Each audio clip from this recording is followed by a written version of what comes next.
Go ahead. Tim Bradley.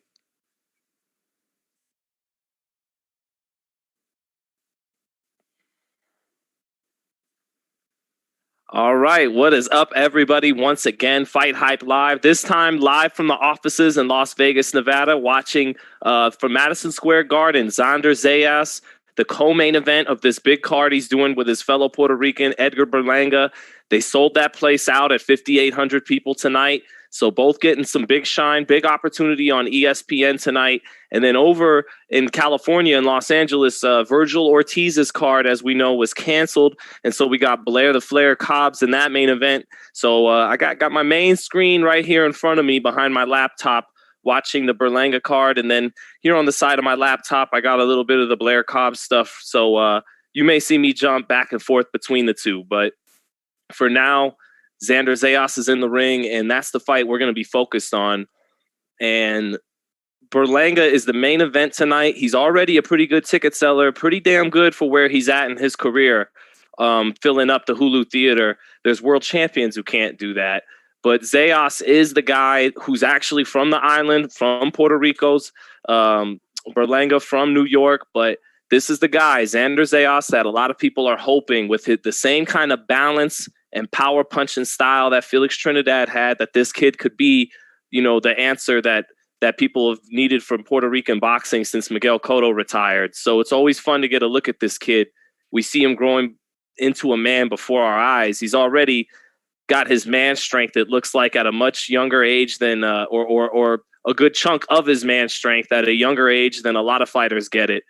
But I actually covered this kid's professional debut in Reno when Shakur Stevenson beat Joet Gonzalez, and he was only 17, wasn't finished with high school yet. But so here's Xander Zayas bouncing around, smiling, big smile, very marketable kid, just 19 years old, still already 12-0.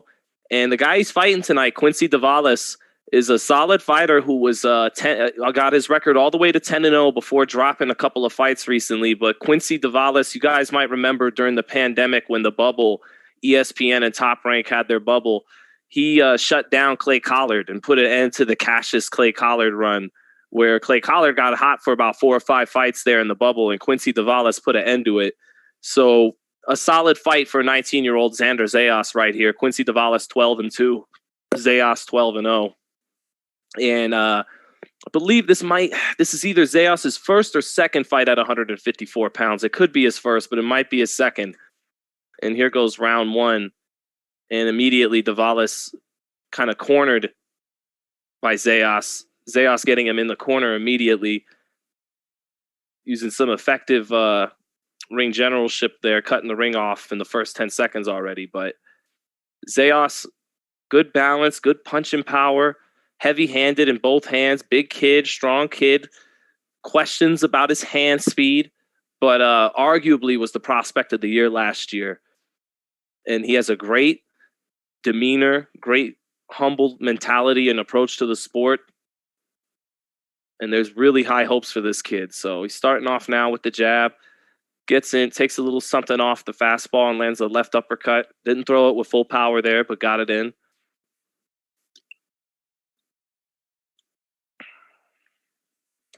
Good jab by Zayas. Misses the right hand over the top, but he throws a short right uppercut as Lavalas dipped his head in right after that.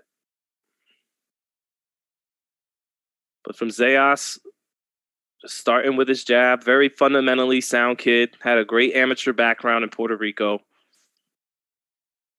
But what stands out again is he's very strong for his age and has heavy hands. Lavalas slipping a right uppercut there and then got his hands up with the shoulder roll with the right hand to block the left hook. It's a decent defense there by Quincy Lavalas, but a good left hook to the body by Zayas as he slipped under a right hand from Lavalas. Good.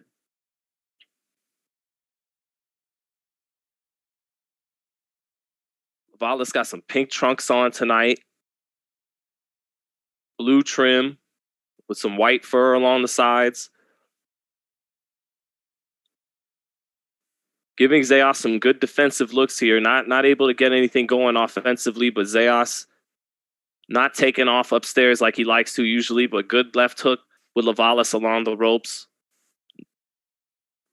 Lavalas almost ran Zayas into a right hand there, but Zayas had his hands up to catch it. And that's being fundamentally sound.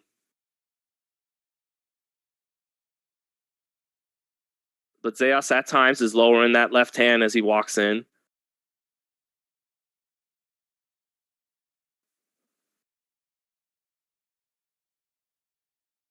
Lavalas off with a right hand. Zayas off with a left hook. Lavalas actually snuck in a little right hand. No real power on it, but a little right hand to the body. Good shoe shine to the body by Lavalas. About 5 seconds left there. But 10-9 Zayas backed him up immediately. Good ring generalship. Knew how to put Lavalas on his back foot immediately. And not on the back foot where he wanted to be, but on the back foot because Zayas cornered him to start the round. Stayed on top of him. Good experience he's getting already in round one, facing a guy who might be slicker than anyone else he's fought in the pros so far. But yeah, 10-9 Zayas. Ryan Hong, Cobbs versus Rocha. Who wins? I don't know. That's gonna be a fun fight. It'll be an entertaining fight for sure. Cobbs is a more athletic fighter, but Rocha is the more probably had the better amateur background and is a little bit more fundamentally sound.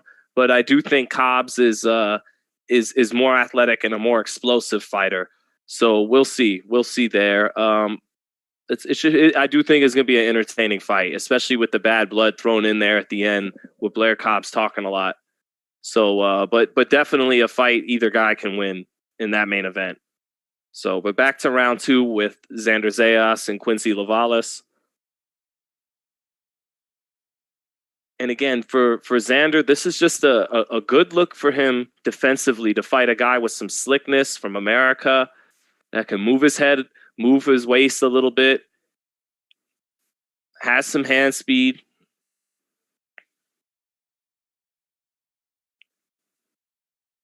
And that's what Lavalas is doing right now. A lot of upper body movement, but his right hand he's throwing, he's winging it. And Zayas is being very defensively responsible himself. He's not getting caught with anything coming in so far. Staying patient behind his jab. He might want to just go ahead and go to the body more, though, with this Lavalas.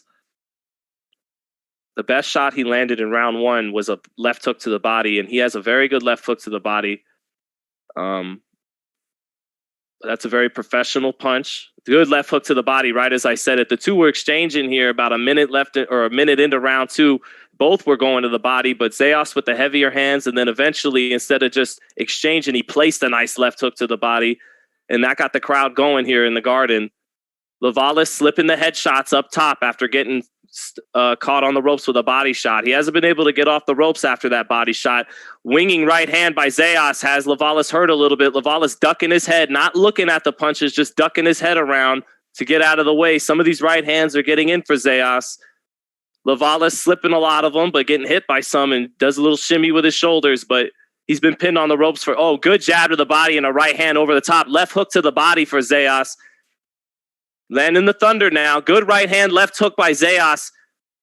Lavalas just laying on the ropes, trying to slip everything defensively, not throwing much back. Gets hit with the right hand as he tries to open up. Zayas not letting Lavalas out of there. Left hook, right hand by Zayas. And then another left hook. Lavalas along the ropes getting pummeled with left hooks and right hands. Almost getting knocked through the ropes but his really leaning on those ropes, slipping, ducking into some of the punches, ducking out of the way of some of the punches. 30 seconds left in round two. Right hand over the top for Xander Zayas. Lavalas showing a chin. Left uppercut for Zayas.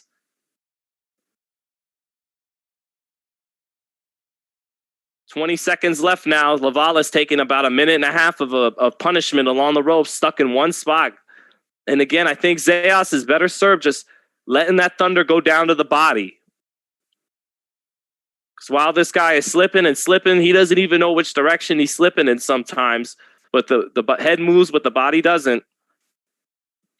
Good stuff for Xander Zayas. And this guy has really given him a good experience through 2 rounds in terms of just giving him a look at a good defensive look.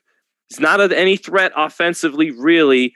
Not skilled enough. Those right hands he's winging aren't skilled enough to really walk this kid into something. He's not sophisticated enough for that. But defensively, he's getting out of the way of some of these power shots and making Zayas have to, expend energy, learn the right kind of punches to throw, learn the right punch selection. You see it here on a replay, left uppercut, right hand.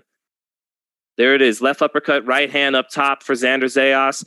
But I again, me just playing Teddy Atlas here, I'm thinking while that guy's doing all that slipping along the ropes, just put in that hard left hook to the body that we knew Felix Trinidad and Miguel Cotto had. And you see it from Zayas when he throws it. But that's a very professional punch. That's a very, that's timing and placing a shot and 19 years old, that's a very professional shot to still be working on. All right, round 3. 54-7 connect difference in round 2. 54 punches landed for Xander Zayas last round, only 7 for Lavalas, and Xander threw almost 100 punches that round. So that's what I mean. This defensive look is giving him a look at, okay, in the future against guys who will be able to make you pay if you open up with that many, which punches do you want to select? And I guess that's what they call punch selection going forward. Zayas missing a right uppercut and a left hook. Lavalas dipping underneath that. Again, it might want to start downstairs and then bring it upstairs, but he's in there, not me. Good jab by Zayas there. Good left hook by Zayas as Lavalas tried to time him with a jab. Zayas stepped in with a left hook. Lavalas got in a left hook to the body there, but got moved with a left hook up top as he tried to catch it as he shot his own hook to the body. Lavalas stepping side to side. Despite getting hit with a lot of shots in round 2, Lavalas is still pretty calm. Still alert. Zayas missing with his power shots so far halfway through round 3. And that's the hand speed showing up a little bit. That is one question mark. Though everyone agrees he's a top prospect, that is a question mark. Is the hand speed zippy enough to get in against a guy who can move his head around like a Lavalas at the higher level?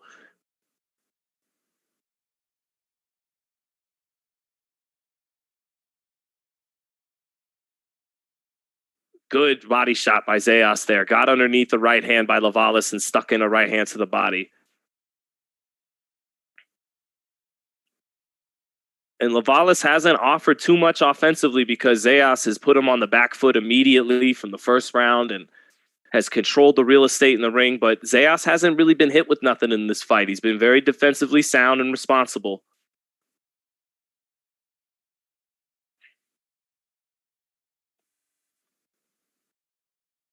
.30 seconds left in the third now.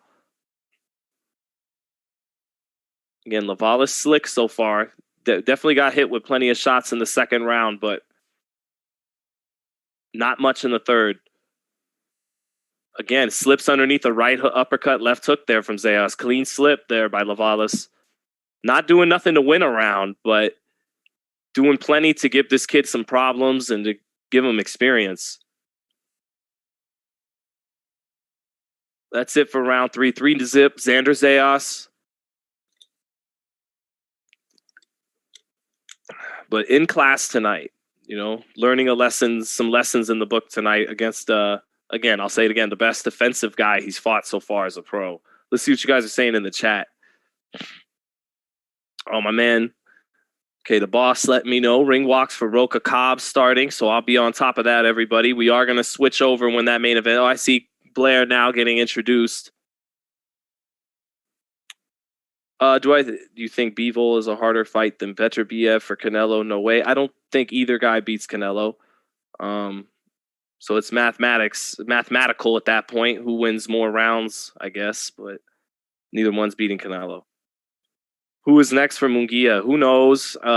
We all hoped it was Charlo. And over on the DAZN side of things, you hoped at some point it was Andrade, but it turns out it's neither one. So it's going to be some guy, as it has been 39 times in his career. No, just kidding. Saddam Ali is not some guy, as were a couple of guys he's fought on that ledger. But all right, back to round 4 for Xander Zayas. Starts off with a good right hand to the body there. Again, I just love to see Zayas invest in the body right now. Curious what his corner's telling him in between rounds.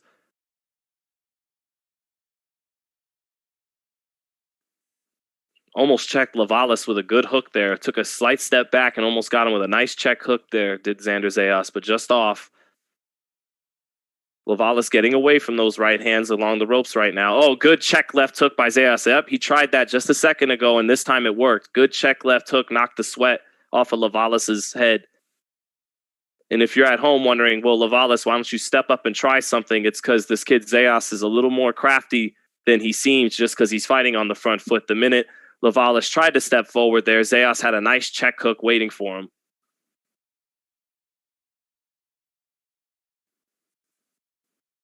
Good left hook to the body there by Zayas after he shot a right hand up top to set it up.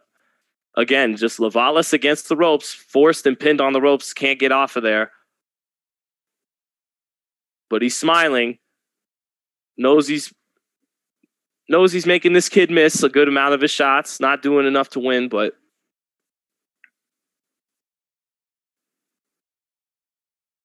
Zayas taking a step back here.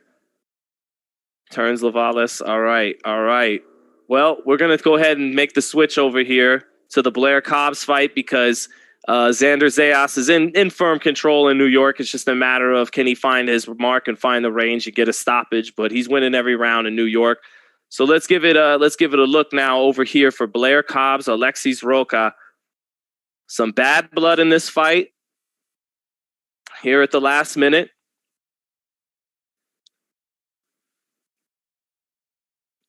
Cobbs with the explosiveness, with the talent, maybe, both talented fighters to be at this level of the fight game, but Cobbs, the more talented guy, the faster, more athletic fighter.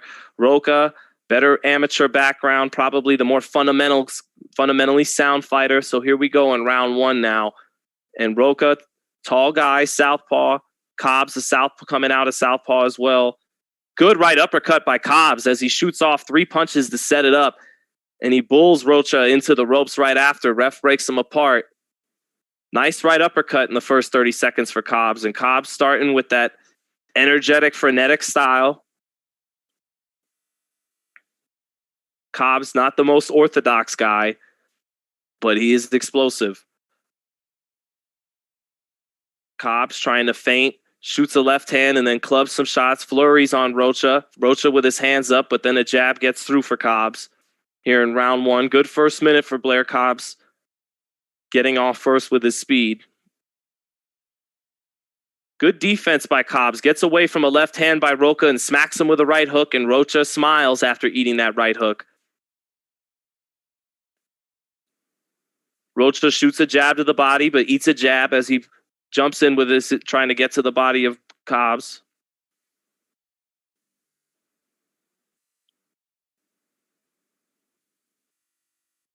Cobbs using his shoulder to, Cobbs there using his shoulder on Rocha to push him off and then hit him with the left. Body work by Cobbs. Cobbs looking good so far here in round 1. Looking the best he's looked so far as a pro. He knows that he's got that headliner opportunity he's been waiting for. He's had to fight on all these Golden Boy cards, as sometimes not even televised. Good body work by Cobbs on the inside and slips his head around. Cobbs fighting with some intent here in first round. Cobbs slips the jab, some shoulder rolling by Cobbs, and then a nice hard straight left hand as he takes a slight step back in the clinch now with Rocha. Ref separates him center ring. Very decisive first 2 minutes here for Blair Cobbs, looking sharp and fast. And his punches having some good pop on him early on. Cobbs not a puncher, but 11 knockouts and 15 wins. Has some pop.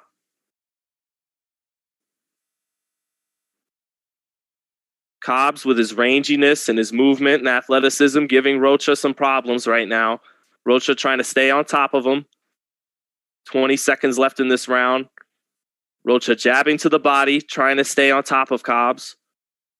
But Cobbs has had a very effective round one here. Rocha short with his jab, hitting air. Short with his jab again. Cobbs with his legs, getting out of range. But Rocha now gets him the fight on the inside. Good exchange to the body. Cobbs gets the last punch in there to end round one. Good, strong, energetic first round for Blair Cobbs. 10-9, clear round for Cobbs.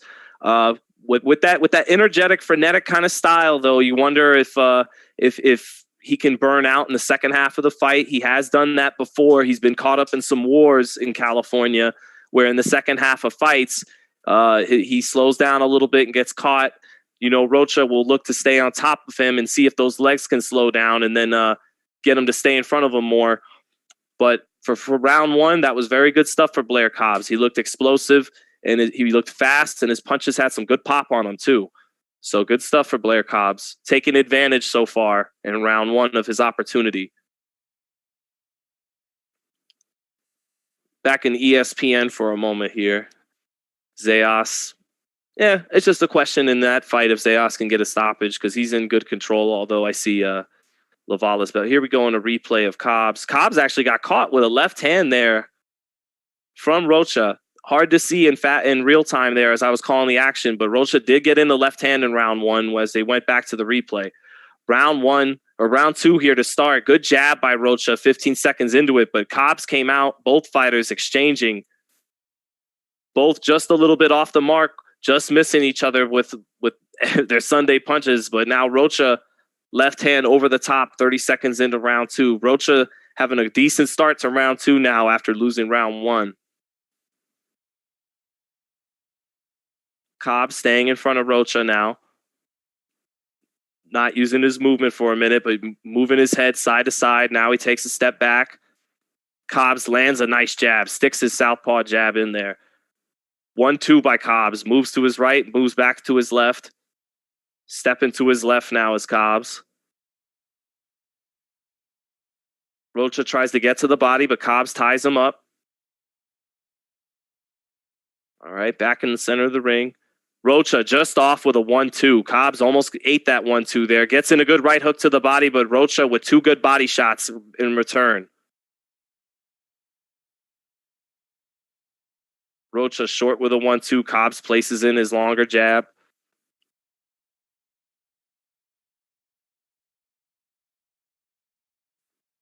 All right. Rocha able to get in a little bit of work with his free hand there in the clinch to the body.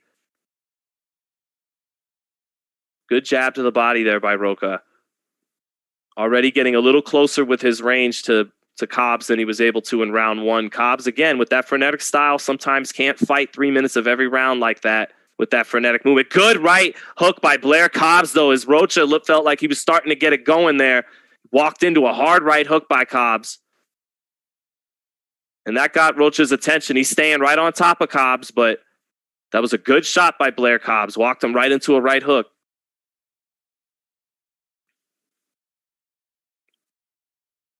That may have gotten Rocha's respect. It does for the time being. Rocha took a slight step back now here in the center of the ring. Cobbs got his attention there. Rocha, big swing and a miss with the right hook. Good jab by Rocha, though. Stepped in good there. Good jab to the body by Rocha, but Cobbs, slick, able to get out of the way of two shots up top. Oh, good left hand by Rocha. And he smiles at Cobbs after hitting him with that left hand. Good jab by Rocha. Last 10 seconds here.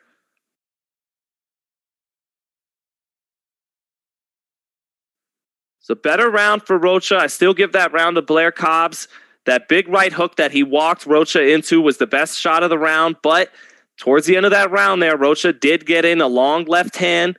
As Cobbs tried to duck his head down from it, he got caught with it there a little bit and started to get caught on the end of Rocha's punches. Rocha was short all in round one, hitting nothing but air, but in round two, He got a little closer with his length, with his long punches there, and started to touch Cobbs up a lot more in round 2 than he did in round 1. But Cobbs still the more explosive shot puncher. Got in a real sharp right hook there. Best shot of the round. So 20-18, Blair Cobbs. But Rocha already having a little more success in round 2 than he did in round 1. Let's see what you guys are saying in the chat. Do you think Stevenson starting camp a month later than Valdez will affect him in the fight? I mean, I can't tell you because I don't know what Shakur's been doing. And for all I know, he's been training plenty, sparring plenty. So I don't know. But I do think there's a chance that some of us have written off Oscar Valdez too much heading into that fight. I do think Stevenson's going to win that fight, but I don't think Stevenson's going to stop him. And I do think Valdez will have his moments. So back to Cobbs Rocha now. 20 seconds into it. Cobbs able to slip underneath a nice straight left hand there. Rocha fire into the body with 2 punches here in the first 30 seconds in round 3. Cobbs trying to counter Rocha coming in, but not quite getting in those counters, and the 2 had to clinch. Good right hook to the body by Cobbs, but he eats a right hook on the top of the head after he landed his right hook to the body. Good exchange there from the southpaws. Good left hand by Rocha. Cobbs able to take something off of it, but he got clipped with it a little bit there, but he snuck in a hard left uppercut on Rocha. Rocha is reaching in with that jab. Yep, and right as he tried to do it, hard left hand by Cobbs as Rocha tried to reach in with that jab to the body. Cobbs is finding the angle there over the top of that jab to the body for Rocha. He's firing that left hand over the top of it at times and catching it. Good right hook there by Cobbs as the 2 exchange. Faster hands finding the mark. Cobbs beating Rocha to the punch there when they exchanged. A little bit faster.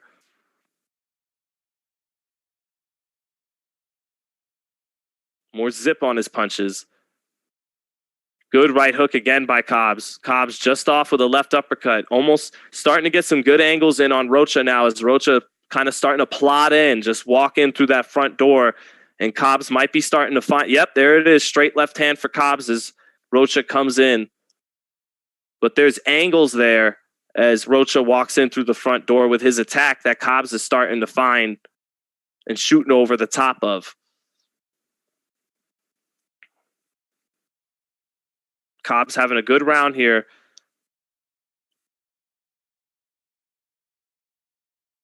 Starting to tame the aggressive fighter a little bit. Good defense in the corner by Cobbs. Gets out of there. Clinches, spins Rocha to the center of the ring. Back in the center of the ring now, Cobbs. A little more settled down now.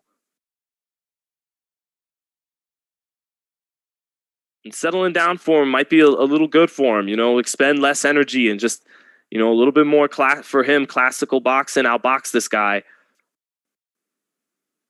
That's never really been the fighter he's been, though. He's always been more of an athletic, bursting fighter, fighting in bursts.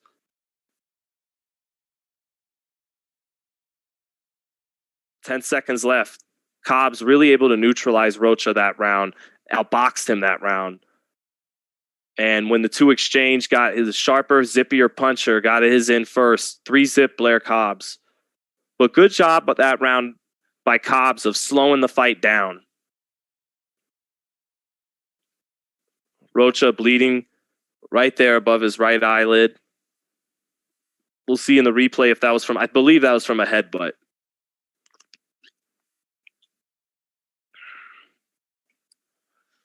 I think I'm going to bet 100 on Shakur and then just keep betting him for his next 30. Well, if you had done that with a lot of the best fighters over the years, you'd have made money.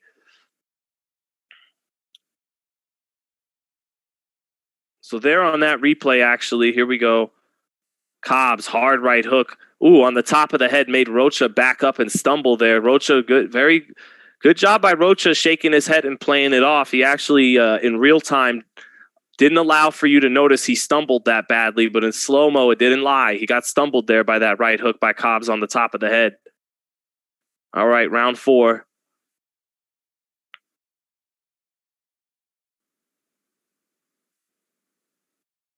This has been a solid performance so far for Cobbs. Good defense there by Cobbs to start round 4, but a little wild with his counter as he came up after dipping his head down to get away from the shots. Got to sharpen up that counter there for Cobbs to get to that top championship level. Cobbs up on his toes, to his right, to his left. Little double jab there. 40 seconds into round 4. Mannix and DAZN have this one 2-1 for Rocha. Yeah, I don't think so, guys. I got this 3-zip for Cobbs, although maybe at times I'm giving credit to Cobbs when his speed is dazzling in real time, and then if you really slow it down, maybe some of those shots aren't getting in the way they look in real time. But I disagree with Chris Mannix. Got this 3-zip for Blair Cobbs right now.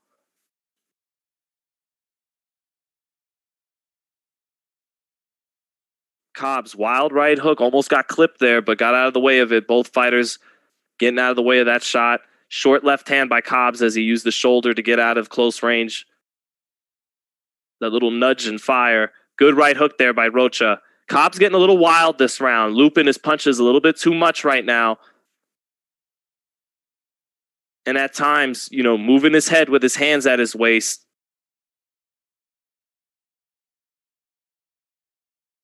Cobbs not getting the offense to be effective this round. Rocha neither being effective either, but staying on top of Cobbs. And now he does get some effectiveness in. Good jab by Rocha. Rocha able to get in a couple right hands there. About a minute left in round 4. Rocha short with a 1-2, staying on top of Cobbs. Rocha drops that lead right hand now, tries to fire a lead left hand. Rocha working the body in the clinch. Cobbs backs him up to the ropes. Now center of the ring. Ref breaks him apart. 30 seconds left in the 4th. This feels like a Rocha round now. Cobbs' output not good in the 4th. And he's got to do better than that, being that it's a 10-round fight. That he shouldn't have lull rounds with his activity.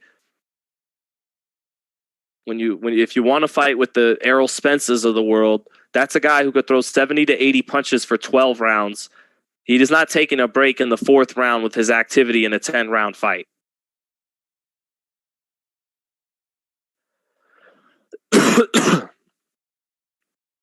Ooh, Cobbs just missed with a left hand at the bell.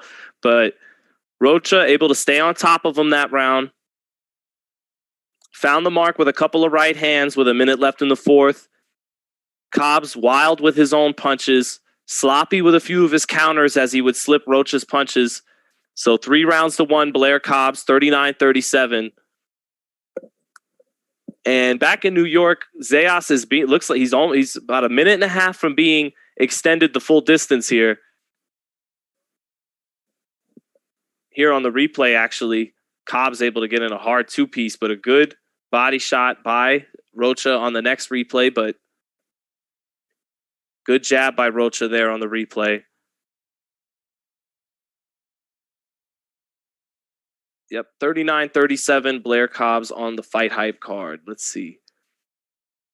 Who you got? Spence Ugas, asked Brad. I got Spence. I think Ugas is really locked in. I think he's going to fight a good fight. He's got a little deceptive defense and quickness. His defense isn't about making you and miss by a mile. He's about making you miss by just an inch and staying in position. But ultimately, a good straight left hand there by Cobbs to start round 5. But basically, Ugas is a guy who's going to stay in front of you. He's not going to be moving side to side a lot. And I think staying in the pocket with Spence, who's a little physically stronger, got the heavier hands, I think ultimately that'll lead to Spence's benefit. But it'll be a good fight stylistically because Ugas comes to fight. He stays in front of you. And he's a good, deceptively quick, crafty guy. And he's a big welterweight too. So I'm actually looking forward to that fight more than I originally was once I broke it down. But I got Spence.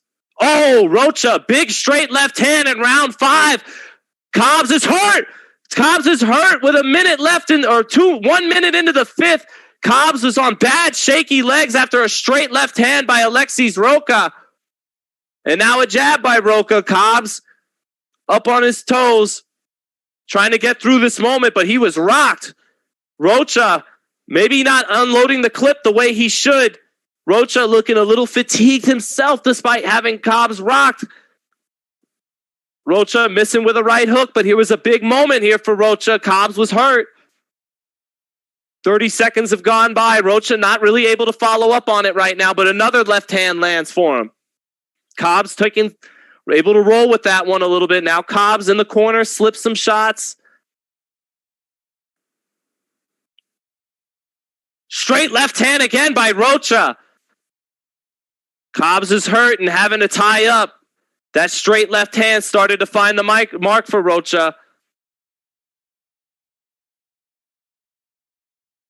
Cobbs still on shaky legs. Good jab by Rocha.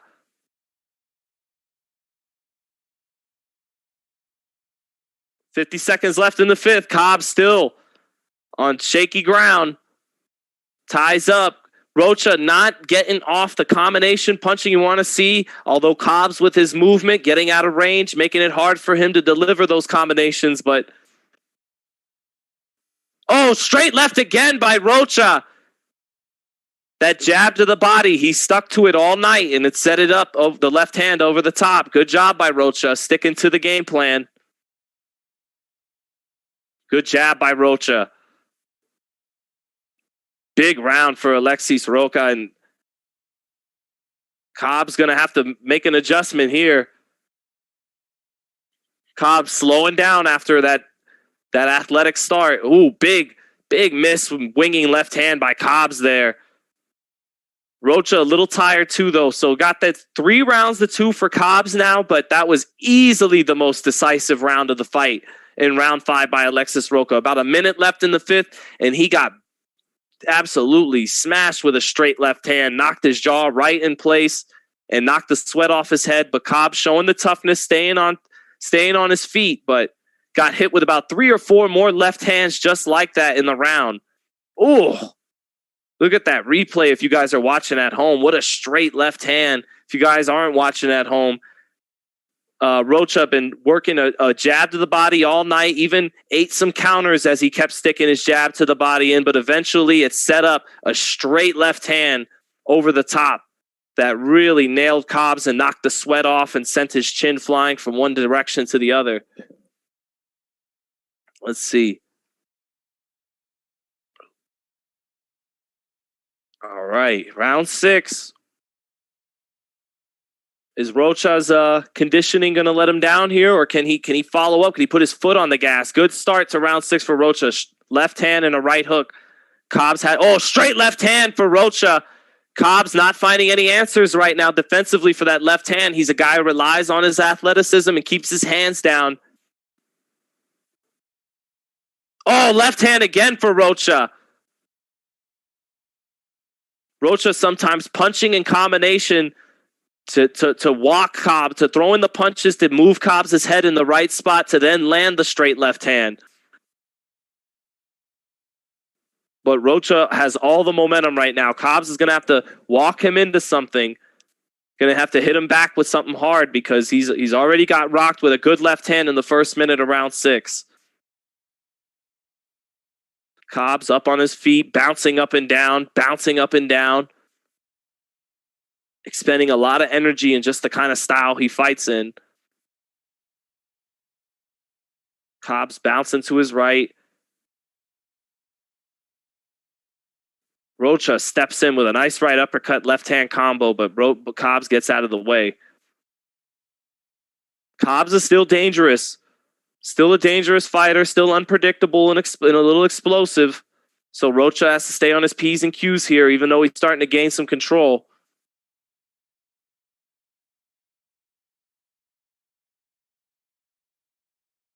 Cobbs just circling to his right, bouncing to his right. Rocha short with a left hand to the body. Cobbs bangs his gloves together, tries to bounce around like Ali for a moment there. Hands at his waist, slips a 1-2 by Rocha, but very precarious positioning with his hands. Good left hand by Cobbs there, but Rocha took it fine.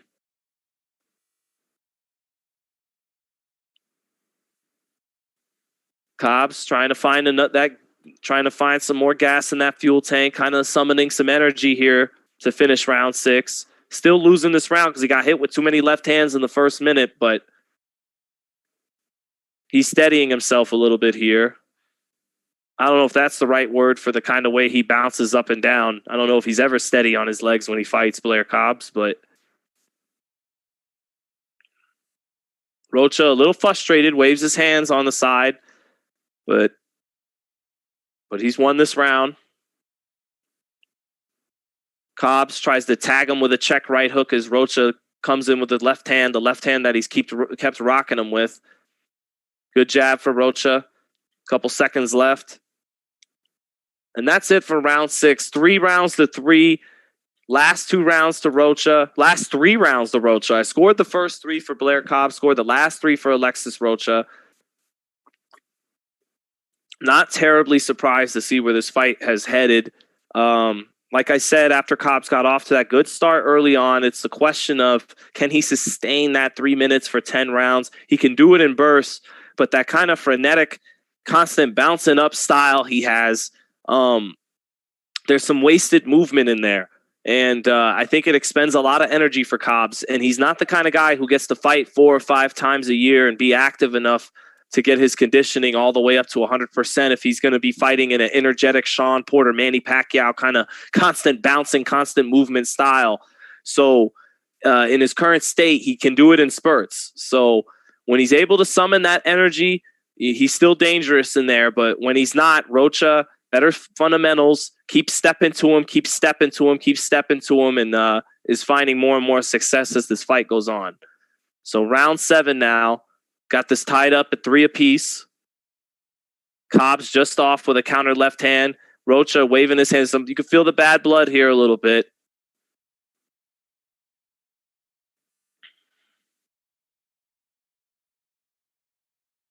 Oh, good left hand by Rocha again as Cobbs missed with a right hook. Freddie Roach being interviewed. Not able to hear what Freddie's saying since we like to watch and commentate with no audio on, but his guy is on the verge of getting this fight away from him. I had him up 3-zip, but he's been hit with a left hand already in the first minute here in round 7. He loses this round. He loses the early lead he built up on the card. Rocha short with 2 jabs, but a nice sharp jab as he steps in with it. Cobbs at times chin exposed up in the air when he jabs.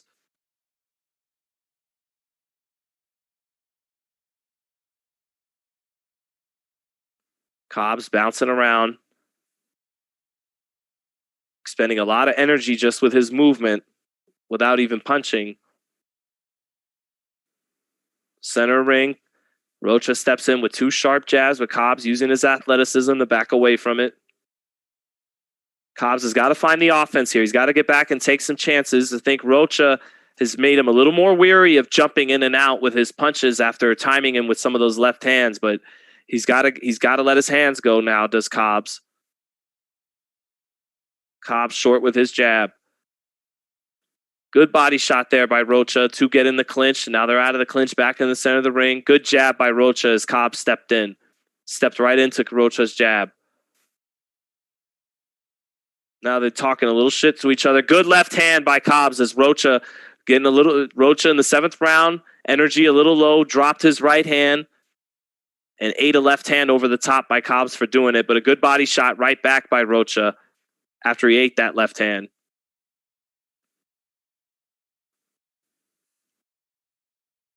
About 30 seconds left in this round now.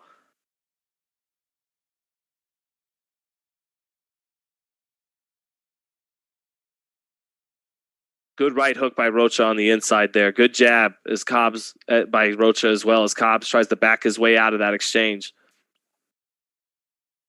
Rocha about to take this round. About 10 seconds left. Cobbs talking, smiling, sticking his tongue out, but not throwing punches to end this 7th round. Big smiles by good left hand right there at the bell by Cobbs, and then he sticks his tongue out. Bernard Hopkins stands up as if to say, "There you go. Yes, do that." So a good left hand at the bell by Blair Cobbs, but I Kind of a close round, but I felt the cleanest punch of the round actually came in the first minute. Sometimes judges forget what happens in that first minute, but in that first minute, Rocha nailed him with a good left hand. I got Rocha ahead 4 rounds to 3, 67-66. Let's look at the replays here. Yeah, and that was a good left hand by Cobbs. That was the first swing round of the fight, in my opinion, was round 7. On the replays, they're showing Cobbs' left hands. He threw a couple of good left hands there. And I think Bernard Hopkins stood up because that's something he used to do with his right hand. So let's see what you guys got in the chat. Is Berlanga fighting right now? No, not yet. We're going to switch over to Berlanga when that fight starts.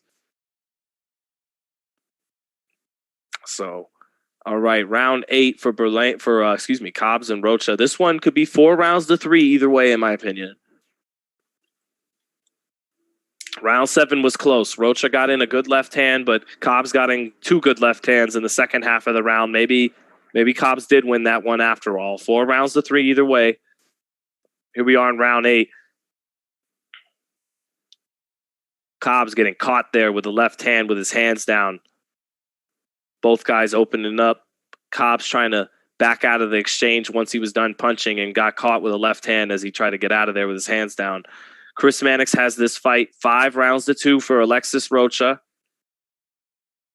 I think that's a little bit much, but I think this fight could even be 4 rounds to 3 for Blair Cobbs. But might have this. I probably got this 4-3 for Alexis Rocha.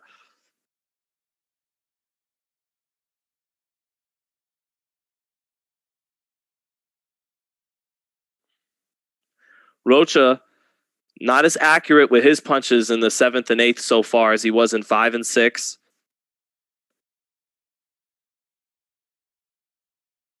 Oh, good left hand by Rocha there, though. Knocks Blair into the ropes. Right hook drops Blair Cobbs. Right hook drops Blair Cobbs. He tried to slip the combination punching of Rocha, but didn't have his eyes up. Was just moving his head around kind of radically there and got caught with a right hook. Right there in the corner. Cobbs, again, when he gets caught, it's really eye-catching and spectacular with his hair. Gets rocked around everywhere. Cobbs now trying to survive through this 8th round, but that was a hard right hook that dropped him. Cobbs, can he get through this? He got through the 5th and the 6th when he was rocked. I don't know if he can get through this.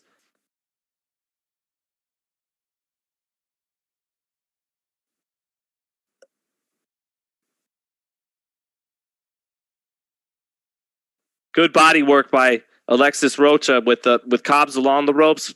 Ties him up, gets him back to the center of the ring. Cobbs' right eye starting to shut a little bit now. Swell with.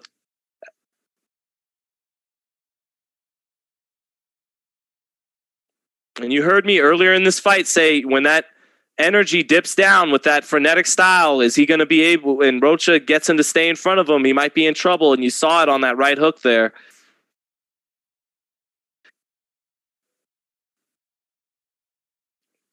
Cobbs looks like he might get out of this 8th round. 10 seconds left. Rocha banging away with Cobbs in the corner to finish the 10th round. Cobbs not keeping his head up, not keeping his eyes up, just trying to slip the punches. And his right eye is closing, and he's going back to that corner hurt right now. And he looks downwards, and Freddie Roach has a fighter in some serious trouble in his corner now heading into round 9.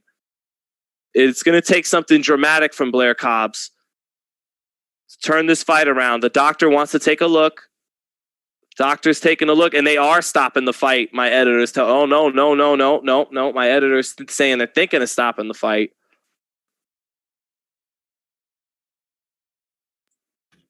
Freddie Roach told him he was going to stop the fight if he didn't show him Freddie something. Roach is telling Blair Cobbs, thank you, Ben. Freddie Roach is telling Blair Cobbs in the corner, if you don't show me something, I'm stopping the fight. And that's the right call because Cobbs went back to his corner in bad shape there.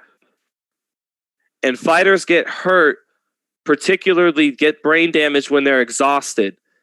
And Cobbs could be closing in on exhaustion here in these last 2 rounds. And when you could see a lot of sweat on his body. when a lot of liquid starts to leave the body, that's when the brain gets dehydrated, and that's when brain damage can happen in the later rounds. So Freddie Roach knows that and is keeping a close eye on Blair Cobbs. He wants to see something explosive in round 9, or else he's going to stop this fight. He knows Cobbs is an explosive guy, so he wants to at least give him this chance to maybe explode with a right hook, explode with a left hand. Let's see what happens here in round 9. On some cards, Cobbs may need just to win these last 2 rounds to somehow actually still have a chance of winning the decision. But let's see what he can make happen here. Cobbs just not a fundamentally sound fighter. He's gotten this far in large part because he's an athletic guy. Rocha banging away with a left hand. Right hook by Rocha knocks.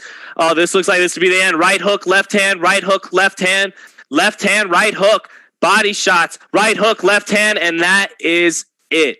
A right hand, left hook barrage, a 20-punch barrage by Alexis Rocha, and that is it for Blair the Flair Cobbs. His undefeated record comes to an end. Now 15-1. Alexis Rocha now 19-1. A good fighter. A guy whose only loss was to Speedy Rashidi Ellis, who himself deserves some opportunities in the welterweight division. I think Ellis's stock goes up tonight after what we saw Alexis Rocha do. But good performance by Alexis Rocha. That stoppage for Rocha was really a story of superior fundamentals against superior athleticism. Athleticism and talent can take you to a point. It can take you so far, and it took Blair to a certain point in the fight. It got him off to an early lead, in my opinion. It got him off to a 3 rounds to zip lead. But that speed and athleticism allowed him to get off first. But over time, the schooling and the fundamentals and being more technically sound for Rocha, it overwhelmed and overcame that athleticism of Blair Cobbs. So that was the story of this fight. That was the question heading into this fight. Was it going to be the superior amateur background and the fundamentals of Alexis Rocha, or was it going to be the superior athleticism and speed of Blair Cobbs? But the fundamentals and the schooling won out tonight, and they usually do. If it's one guy with the better skills and fundamentals against the better talent, usually that side's going to win out, but not always. But tonight it was Alexis Rocha, and my interactions with Rocha, we've interviewed him a few times here on FightHype, and he seems like a very down-to-earth kind of guy. I won't be surprised to see him put to bed any bad blood here in this post-fight with Cobbs. And Cobbs, I really think a lot of the shit Cobbs was talking was promotion. I don't really think he has any, even to a degree what he was saying against Errol Spence. That was some heavy, deep shit he said about Spence. But the guy wanted to be recognized. He wanted an opportunity, and he got it. And wasn't able to deliver tonight. But Cobbs showed at the heart he always showed, but just not a technically sound guy, not a fundamentally sound guy by any means. And his athleticism got him as far as it could go tonight in his career.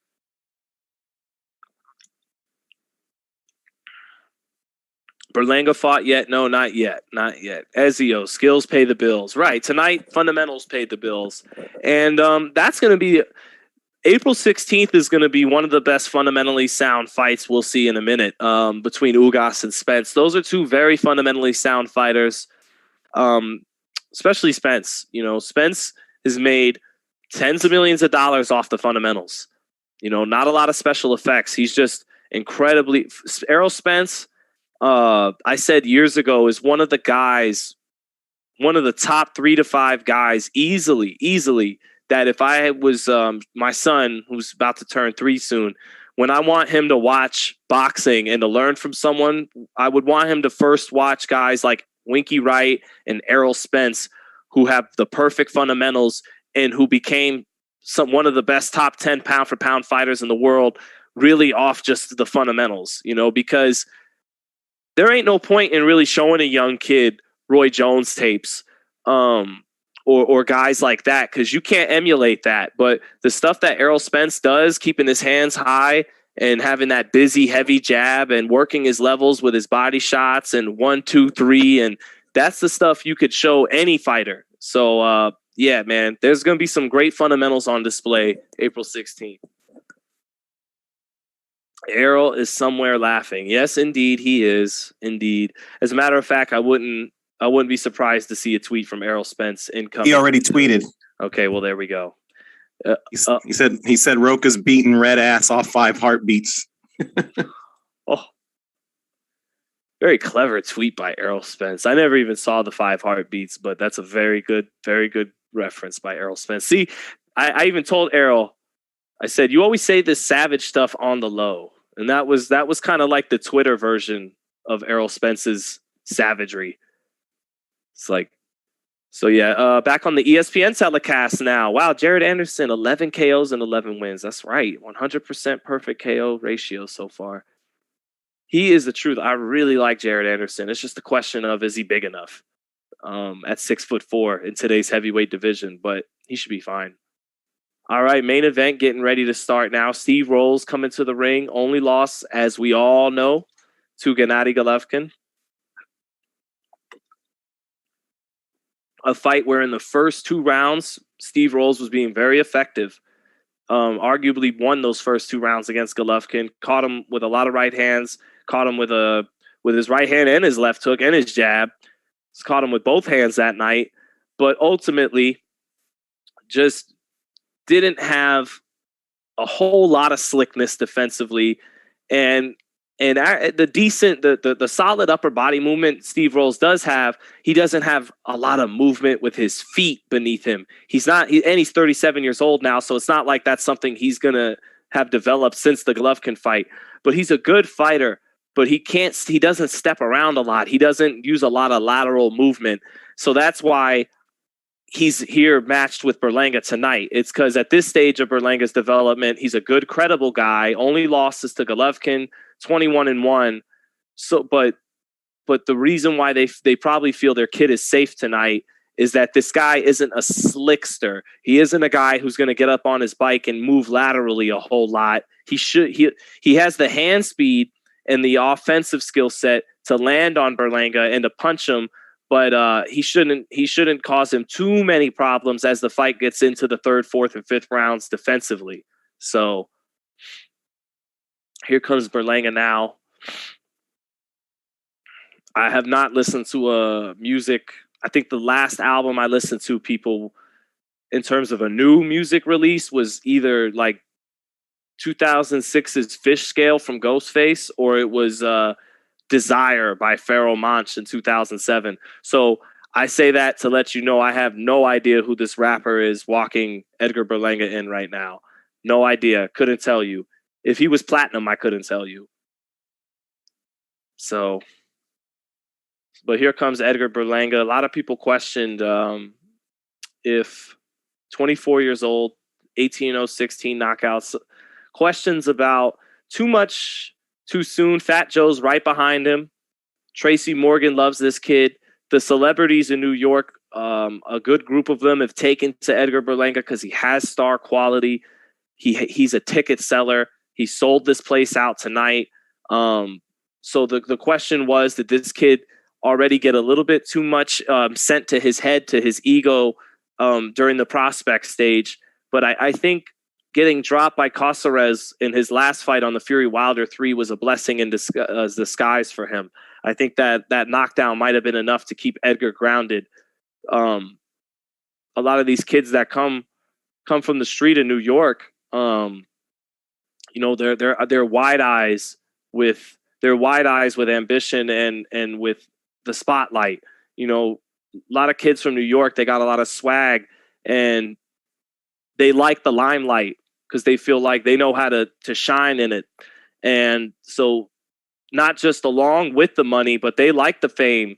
Some fighters from New York, and Berlanga seemed to take to it and to enjoy becoming a star right away. But he's got to focus on the boxing for now and let the stardom come, because I can assure you, sure as the sun will come up, if this kid can stay winning fights, win fight after fight, no matter who they put in front of him, he will be a star.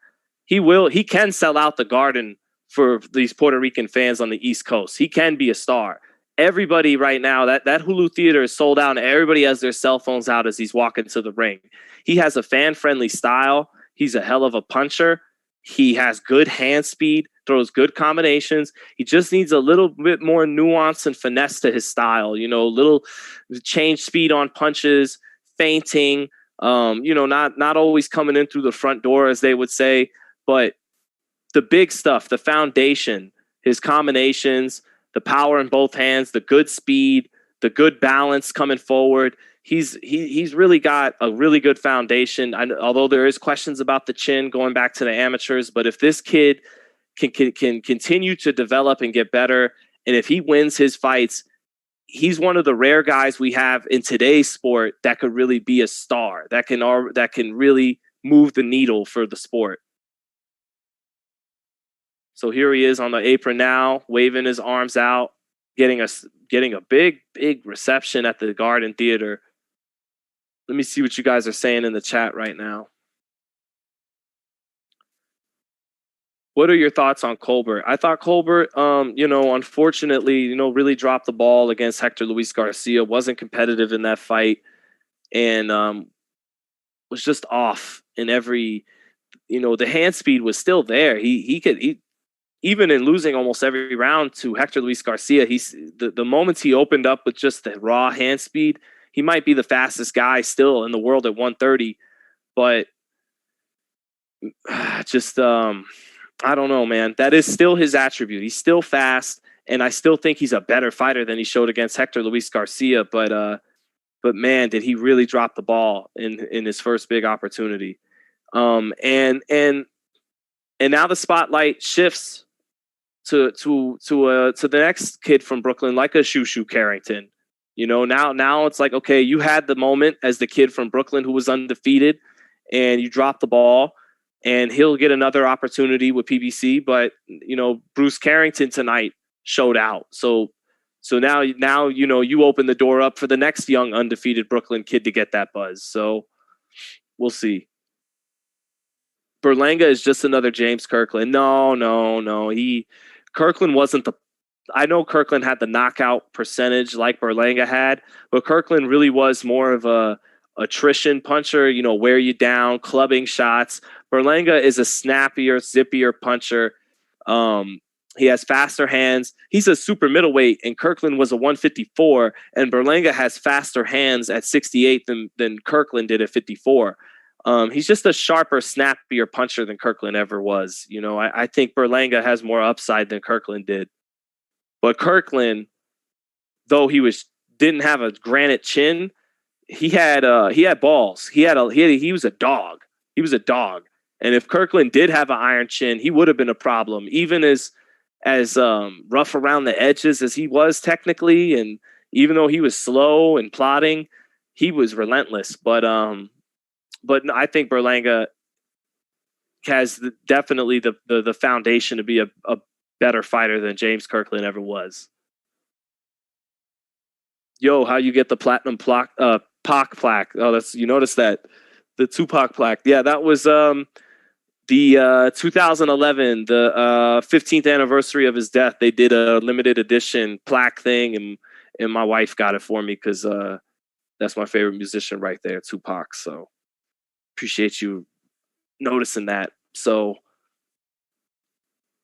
yep, Berlanga getting his Mark Chinook doing his best Michael Buffer impersonation, giving Berlanga a champion's introduction. Even though obviously this is not for a title fight, this is not a title eliminator. This is really just a top prospect, Top Rank has, putting the final touches on the prospect stage and sending him into the transition stage of the contender now, where we're now a fight or two away from top 10 guys. Rolls is more of a fringe top 10 guy, probably top 15.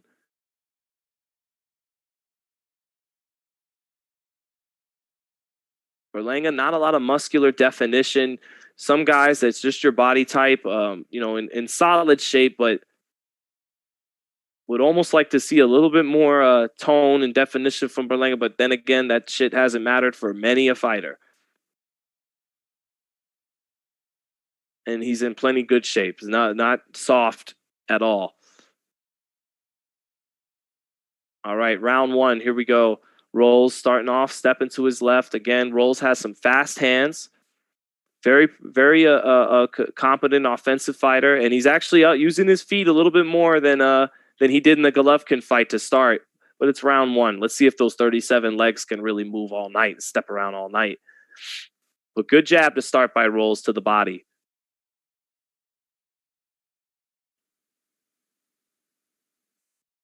Berlanga calm. Starts with his jab. Rolls able to catch it. Rolls sticks in his jab. Long jab. Now a good jab by Berlanga knocks Rolls' head up. Berlanga catching Rolls a little bit with a left hand as Rolls shot a right hand to the body. See what I mean right there? Berlanga a little quicker on that counter left hand than Rolls might have expected because this kid is a puncher, but his hands are not slow, Edgar Berlanga. Not a super fast guy, but he's got enough speed. Good jab by Berlanga as he parried, Rolls coming in.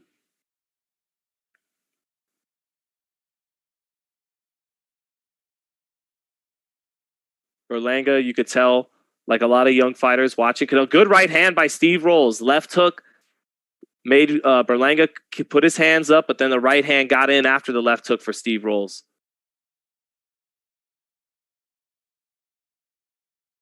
Rolls using more movement in round one than he did when he fought Golovkin. Probably knows tonight, going back and watching that film, I have to be more mobile. I can't stay in front of these punchers for too long.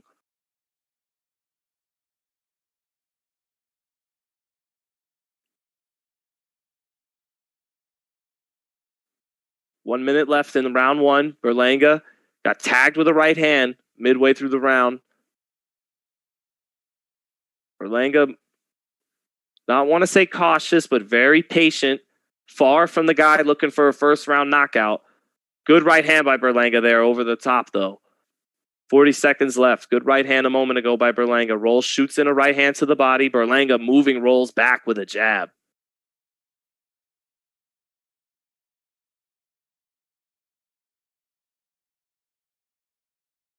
A little less than 30 seconds in round one. Berlanga very economical with his punch output. Just off with a left uppercut was Berlanga there. Shot it at a nice angle. Shot it almost like a jab uppercut from the hip.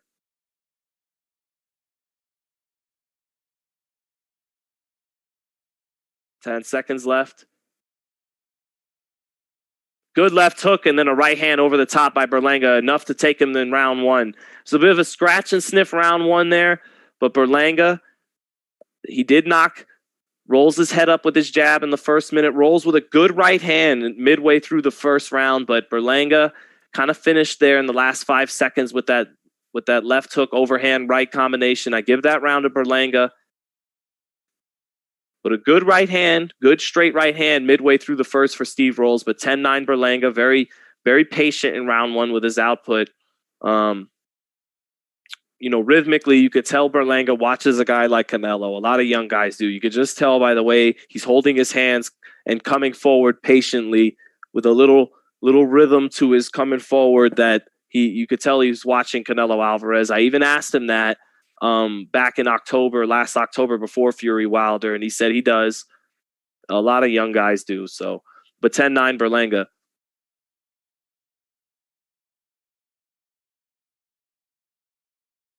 Top rank knows matchmaking for sure. Absolutely, Brad.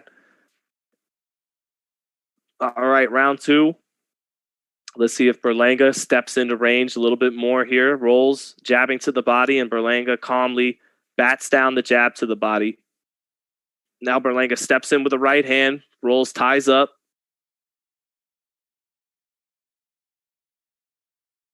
Rolls knows he's got to walk the tightrope with this kid all night. Got to box the perfect fight. And he boxed decently well in round one, but let the round get away from him there as Berlanga tagged him in the last 5 seconds. Rolls dipping his head down a little bit. Dangerous right there as he jabs. You could tell Rolls a little uncomfortable in there, not fully settled in with this kid. Good body shot by Berlanga as he slipped underneath the jab of Rolls and fired a right uppercut to the body. Good jab and just missed with a monster right hand for Berlanga. Rolls very uncomfortable with his energy. He feels Berlanga getting closer to him. The anxiety of fighting a puncher wearing on him a little bit. Berlanga, though, bleeding from his left eye now. That might have been I don't know what that came from, but... And then Rolls sees that cut, and Rolls sees that cut, got rough with him to the body a moment ago, did Rolls, on the inside. That could be what Rolls needed. Seeing blood from the kid's eye. Berlanga looking a little worried by it. Little wide-eyed. Rolls goes down, but that was off a slip. Benji Estevez wipes his gloves off. Minute left in round 2. Berlanga yet to look impressive. Berlanga says, come on, where are you going? You can't do that, Berlanga. Stock him, cut the ring off, and get your offense to work. If you're getting frustrated by a Steve Rolls at this level, that's not good. But Rolls is boxing smart. He must have heard me before the fight say he didn't use his legs enough against Golovkin.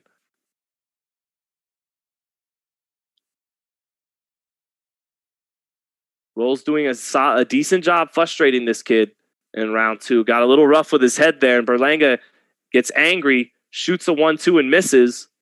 Good right hand by Steve Rolls. Straight right hand by Steve Rolls. And this is now Steve Rolls' round. Settling in a little bit now. Berlanga with the cut.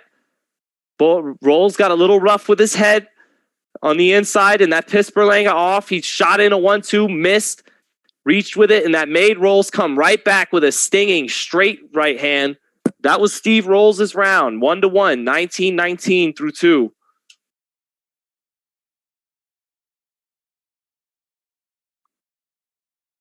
Yeah, that was definitely Steve Rolls' round off that straight right hand. Rolls was looking uncomfortable with the pressure, the anxiety of being in there with this kid they call the monster who can punch. And then all of a sudden their heads came up and there was some blood coming from the left eye of Berlanga. Rolls got a little rough with him in the body in a clinch.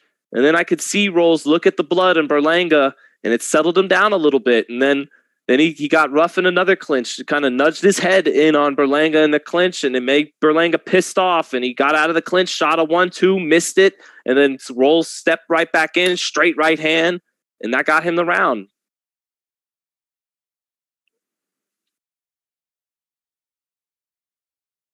That was not this is not an impressive start to the fight for Edgar Berlanga.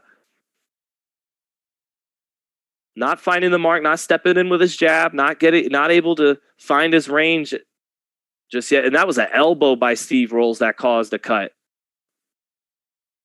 Here on the replay, we see it was Steve Rolls missed the jab, and then his left elbow caught Berlanga as Berlanga slipped the jab to get to the body, but on his way slipping, got the elbow of Rolls. All right, now Benji Estevez telling both guys to knock off the rough stuff in the inside, but that's actually Rolls being a little crafty at times.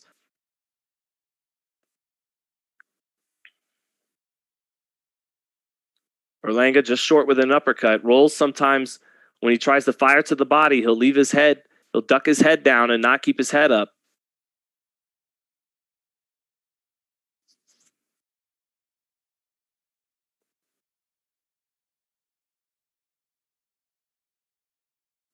No jab from Berlanga tonight so far.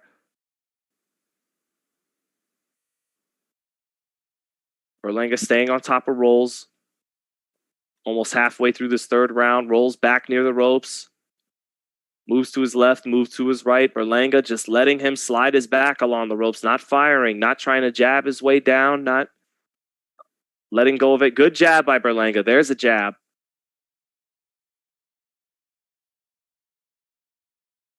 No feints by Berlanga either. There's Berlanga getting the jab going. There's 2 or 3 jabs in a row by Berlanga halfway through the third round now. Berlanga catching a left hook and then shoots a left hook to the body. Good little adjustments with his hand positioning by Berlanga now. Starting to place his hands like this instead of like this. But then he brings him back up. Good right hand to the body and a left to the body by Berlanga. Good job there.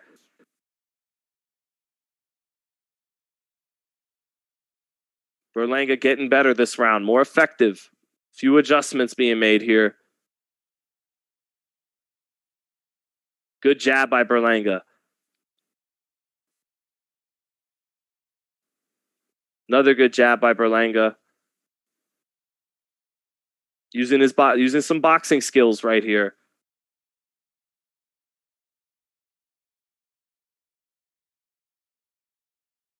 Berlanga so anxious to shoot that right hand over the low left of Rolls, but Rolls decent with the shoulder roll, expects it. Good right hand by Rolls, but he eats a right hand to the body after landing a straight right hand up top on Berlanga.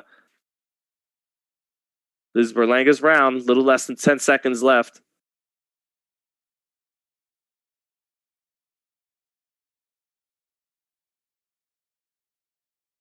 All right, so midway through that round there, Berlanga made a little bit of adjustment, came in at times with his hand up here and then would drop the left hand, come in, drop it, come in, drop it, jab from both spots, and was able to land his jab when he lowered that left hand a little bit.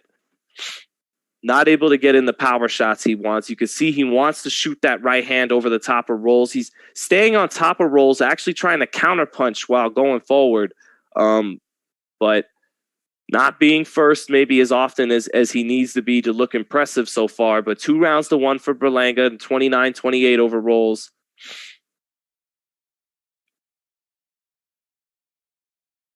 Danny chillin'. Benavidez versus Berlanga. Benavidez is too much for Berlanga right now. Just too much for him. Too much. His uppercuts, his work rate, too many punches per round. He has a better jab than Berlanga. I just think that Berlanga, everybody develops at different stages. Even though they're almost the same age, Berlanga is a much younger professional than David in terms of seasoning, and it's just not. Good right hand on the replay by Steve Rolls. That was a good right hand by Rolls, but I still gave that round to Berlanga. He was more consistent for the 3 minutes.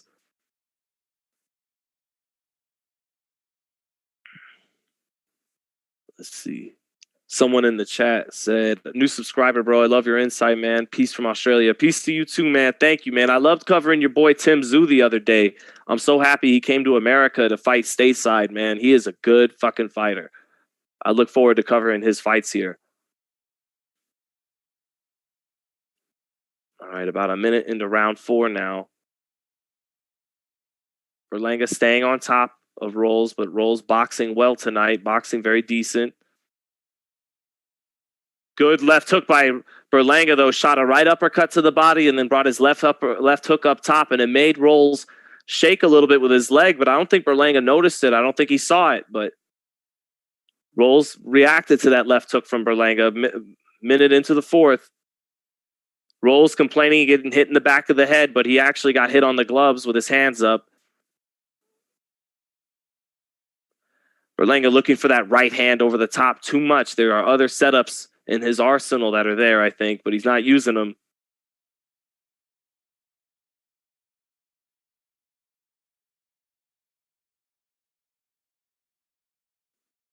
Good jab by Berlanga, keeping his hands up, catching what's coming back as he landed his jab there.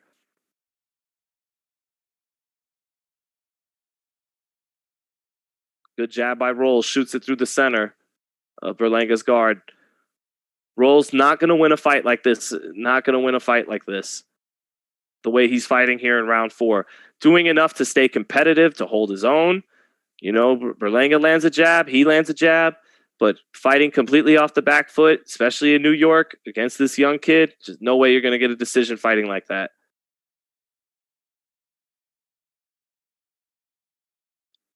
Rolls going to have to take a few more chances walking Berlanga into some shots, have to pick his spots a little bit more than he's doing here.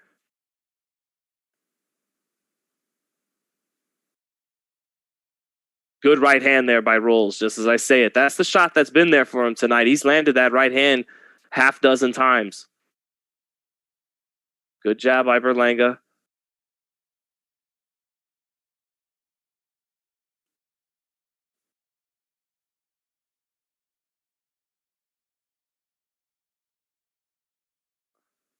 Berlanga touching with a left hook, nothing hard on it. Slow fight, not an exciting fight so far through 4 rounds. Gave that round still to Berlanga, but he did get tagged with a straight right hand in the last 30 seconds.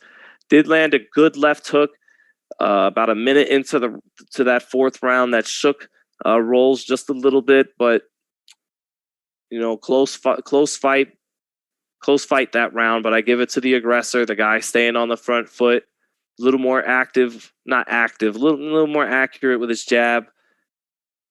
Really it was one good punch that round for both fighters. In the first minute of the round, Berlanga got in the left hook after he set it up with a right uppercut to the body. And then in the last minute of the round, Steve Rolls got in a nice straight right hand. Rolls needs to keep that right hand active. It's working for him. You're right, Notorious Flash. You're right. He needs to pick his spots and let fire that a few extra times per round to try and win these rounds, and not just do enough to be competitive and to hold his own and lose a decision. But if he wants to actually win, he's going to have to take a few chances with that straight right hand. He throws a nice straight right hand. Total jabs through 4. Good straight right hand by Rolls to start round 5. Interested to see how ESPN has this fight scored. Here on the replay from the last round, they both let go of right hands. Both kind of missed with it. Rolls got hit by Berlanga's a little bit, but neither guy landing it clean. 30 seconds into round 5 now, but Rolls started this round with a good straight right hand. Berlanga has flat out just not been impressive so far. Andre Ward has this 4 rounds-0 for Berlanga. I have it 3 rounds-1 for Berlanga. But there are people out there who will be more impressed with the straight right hand of Rolls, even if they're scoring it for Berlanga in terms of cleaner shots landed. In terms of cleaner shots landed, it's been very even. Good jab by Berlanga right there. Then Rolls tries to fall in with his counters, but Berlanga with his hands up. Good body work by Rolls here with Berlanga along the ropes. Good body work by Rolls with Berlanga along the ropes. Now Berlanga has Rolls along the ropes, but Rolls dips his head down, falls into a clinch, and works his free hand to the body. Rolls definitely came to win tonight, fighting very disciplined. Looks like he's winning. He's halfway through the 5th. Looks like he is winning this round.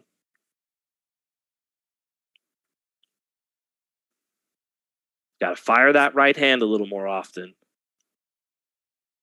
Good left hook by both of them. They trade left hooks. Sweat came off of Berlanga's head, but it was Rolls who had to take a step back after eating that left hook. Would love to see that on the replay. I'll let you guys know what they show on the replay, but that was a good left hook exchange by both guys.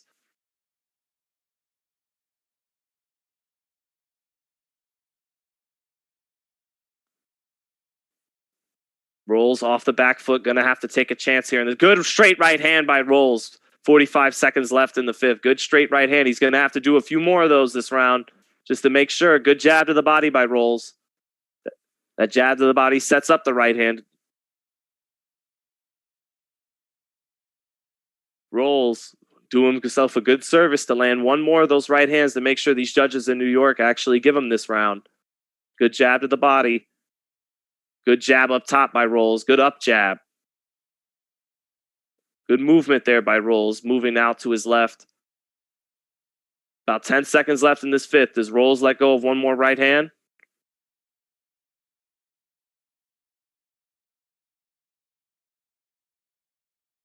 All right, that's it for round 5. Not sure Rolls will actually be awarded that card. You see Andre Ward hasn't given him one, but I give him that round. I gave him that 5th round, landed that straight right hand a couple times, although I'm very interested to see on the replay who got the better of that left hook exchange in the middle of the round. But I could see this fight being 3 rounds-2, Edgar Berlanga. This fight could be close right now for Steve Rolls. I gave him the 2nd, and I gave him the 5th just now.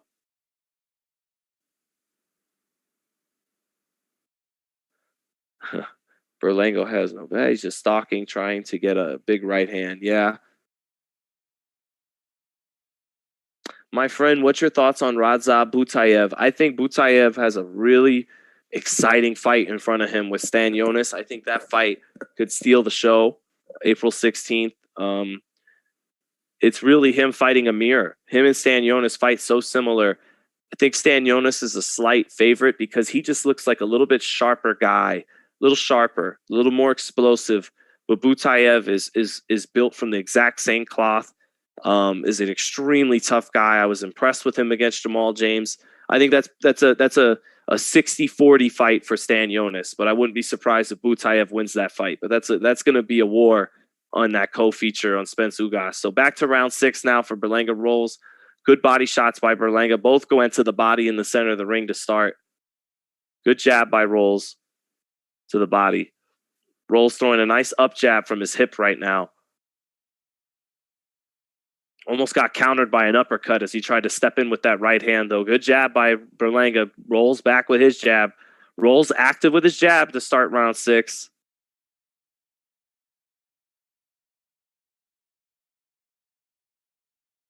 Good jab by Berlanga, and then he lands a left hook as Rolls tried to come in. Good work with his left hand there for Berlanga.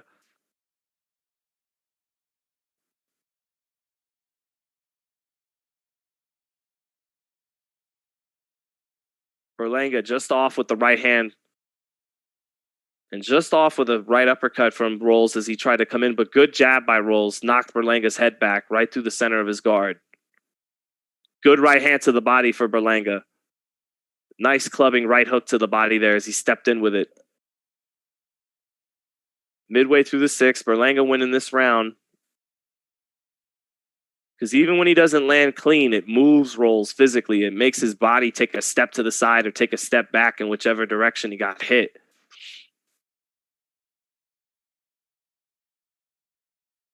Berlanga short with his jab.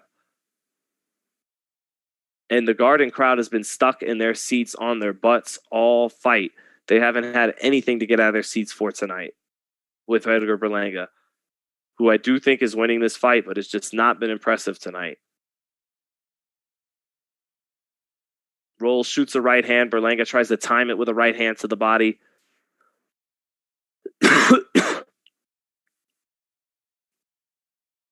Berlanga shoots his jab, eats a jab after he steps in with his own. Rolls, shoots a right hand. Berlanga gets his hands up to catch it. Good jab by Rolls. Another good jab by Rolls. Berlanga just off with a right hand. Straight right hand to the body by Rolls, who's boxing well down the stretch of the 6th round.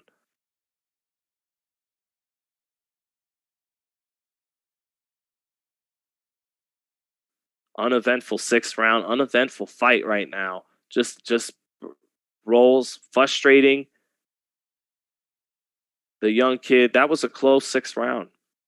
Close 6th round. Yes, Berlanga stayed on the front foot, but did he really accomplish anything that round? He was able to not land too clean on Rolls, but to physically move him when he hits him even here on the gloves, or it makes him move to whichever side he hit him in, and that gets your attention as a judge.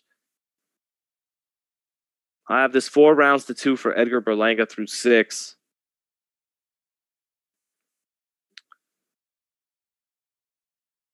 Someone said Jake Paul will knock Berlanga out. I think that's going too far, my friend.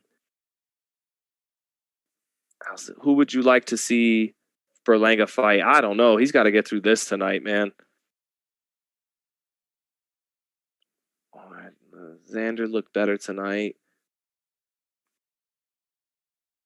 Boring fight. I do agree, Jeremy 96. This hasn't been an entertaining fight. It hasn't been. Actually, the last main event we called on for ESPN was Ramirez-Pedraza, and that wasn't really an entertaining fight. That was a frustrating fight to call. It's a frustrating fight to call when neither fighter is really consistently effective or landing effective punches. Both guys have made each other miss most of their best shots tonight. Rolls does get in a straight right hand, but he doesn't have a whole lot of power, so it doesn't get it doesn't grab too much attention when he has landed it. Good jab, good right hand by Rolls. Good work there, working his levels. Straight punches by Steve Rolls to the body and to the head, and then he runs Berlanga into a right hand too. Nice jab to the body by Steve Rolls. He's throwing, nice 1-2 by Steve Rolls, and he follows it up by a jab after the 1-2. Strong first 50 seconds here by Steve Rolls in round 7. Oh, nice straight punches up top by Steve Rolls. A straight right hand knocks Berlanga's head back again. Actually, a beautiful first minute of round 7 for Steve Rolls. Really a nice exhibition of straight shots and working his levels there. Nice straight punches by Steve Rolls. Good jab to the body by Steve Rolls. Good left hook to the body by Berlanga, though. And all Berlanga needs is 1 or 2 to match 10 or 12 by Rolls. He's a puncher. Good jab by Rolls. Halfway through the 7th, and Rolls is having his best round of the fight. Rolls the shoulder to get away from that winging right hand of Berlanga. Good jab by Rolls. And then a left hook right hand through the center. Marking up blood on the forehead of Berlanga now. Getting marked up this round by Steve Rolls, who's sharpshooting him. Good jab by Rolls. Berlanga really struggling right now. Struggling to find anything in this round. Switches southpaw. Just as I say that, switches southpaw. That shows the frustration. Berlanga switches back orthodox.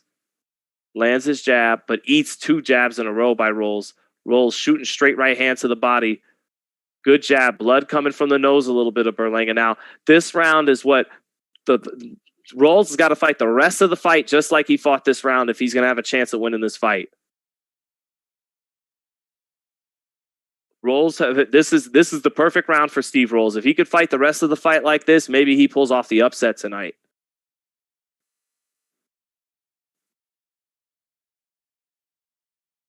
Just beautiful 1-2, just the 1 and the 2 this round by Steve Rolls. Beautiful jab to the body. Beautiful jab by Steve Rolls and beautiful straight right hands. Good right hand at the bell by Berlanga. But Rolls, slow walk back to his corner. Maybe felt that right hand a little bit, but blood coming in a couple of different spots from the face of Edgar Berlanga as he gets back to his corner in round 7. Some blood from the nose, some blood from the left eye. Maybe a little blood from the mouth too. But that was a good round for Steve Rolls. The most effective round for either fighter so far tonight was Steve Rolls that round. Got this 67-66 Edgar Berlanga, 4 rounds to 3. Close fight. ESPN, I imagine, now has it 5-2 Berlanga. I got it a round closer. I gave round 2 to Steve Rolls, which I thought was a pretty clear round, if I'm remembering correctly, for Rolls.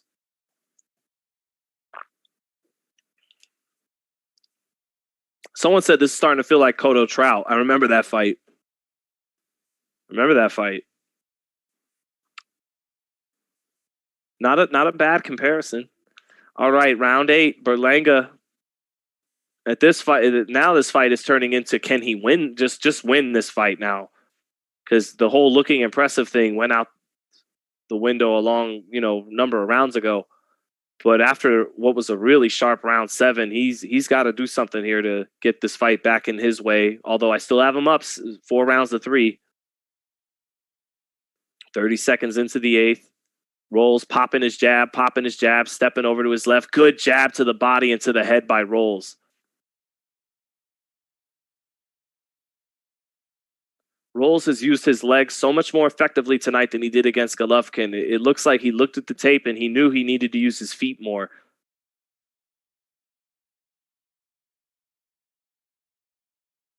Good jab to the body by Rolls. Rolls is really using a beautiful up jab right now, shooting it from the hip.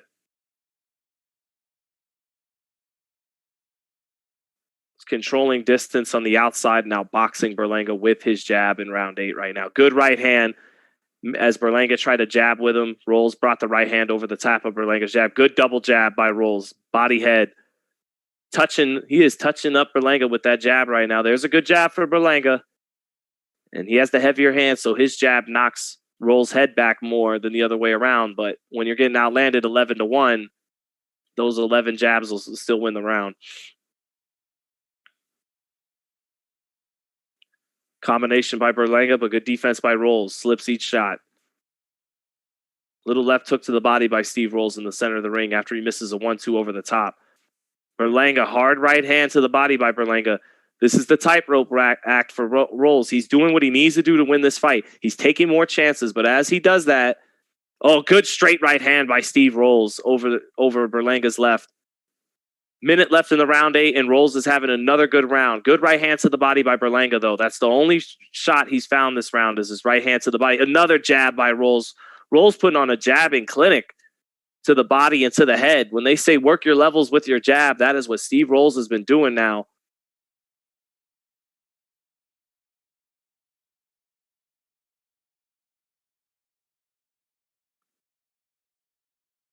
Rolls is fighting at the right distance, the right range, boxing on the outside. He's not staying in there. He's not trying to get greedy, and he's done a good job right now, not admiring his work. He's jabbing and stepping over and working his levels with it. Good jab again by Rolls. Beautiful up jab by Steve Rolls. That's 2 really good rounds for Steve Rolls back to back. Good boxing from the 37-year-old vet. Good right uppercut though at the bell for Edgar Berlanga.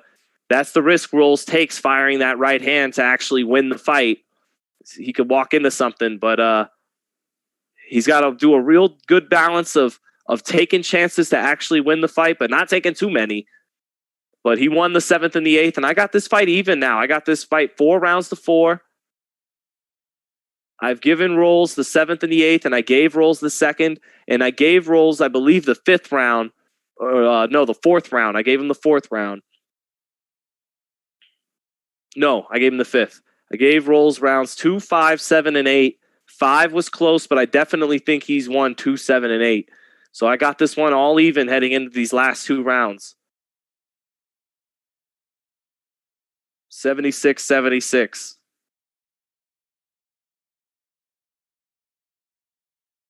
All right. For those of you guys tuning in now and enjoying your Saturday night, thanks for joining us here at FightHype Live, man. We got 2 rounds left. Ding, ding. Round 9 now for Berlanga Rolls. Got this fight 76 even. Total punch stats have Berlanga landing 87 and Rolls landing 95 shots. So almost even in the punch stats.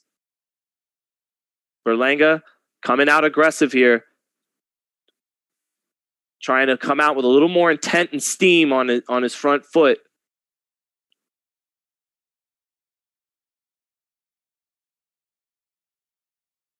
Good jab by Rolls. Good double jab by Rolls as Berlanga comes in. Berlanga just trying to muscle his way in. Tying up Rolls along the rope. Slams a little left hook to the body.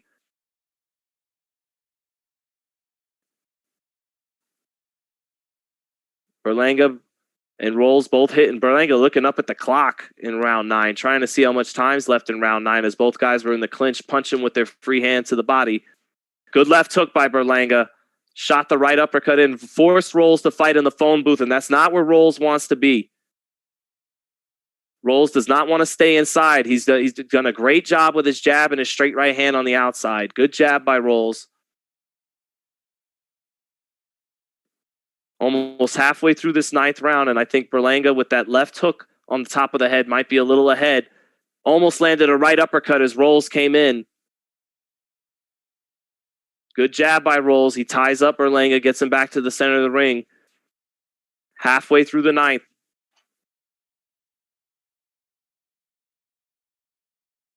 Berlanga staying on the front foot, misses a right hand. Rolls, ducks underneath it. Good jab by Berlanga. Good body shots by Berlanga as Rolls tries to shoot a right hand over the top. Berlanga kept his hands up and went to the body. Minute left in the 9th. Berlanga a little bit ahead in this 9th round. Good left hook to the body by Berlanga. Good right hand to the body by Berlanga. Good right hand on the inside for Berlanga. That shook Rolls up a little bit. Rolls takes a step back. That was on the side of the head of Rolls on the inside. Berlanga, whatever he's done this round, he's done a good job of forcing Rolls to stay in the phone booth after Rolls has done a good job stepping around, being able to stay on the outside all night. Berlanga's made him stay on the inside and land some good body shots. Berlanga winning this round with the thunder to the body. Not landing anything up top. Well, he did land a right hand to the side of the head on the inside a minute ago. About 10 seconds left. Rolls not winning this round. Good jab for Berlanga, and then a right hand after it. Rolls able to roll some of the power off of it, but a good finish to the ninth. Good round for Berlanga. He needed that round on my card. 5 rounds to 4. Edgar Berlanga, 86-85. Rolls a little nick under his right eye now, a little bit of a boo-boo. Rolls says he's all right. This is it. This is the last round here.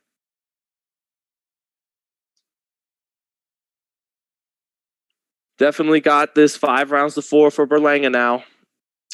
Hard to see, and if I'm here, of course, scoring it neutrally at home, 5 rounds to 4 for Berlanga, that means he's probably already won 6 rounds on the cards in New York City. You know, he's the hometown A-side fighter. Here on the replay, good left hook to the body by Berlanga on the replay. Good jab by Berlanga on the replay.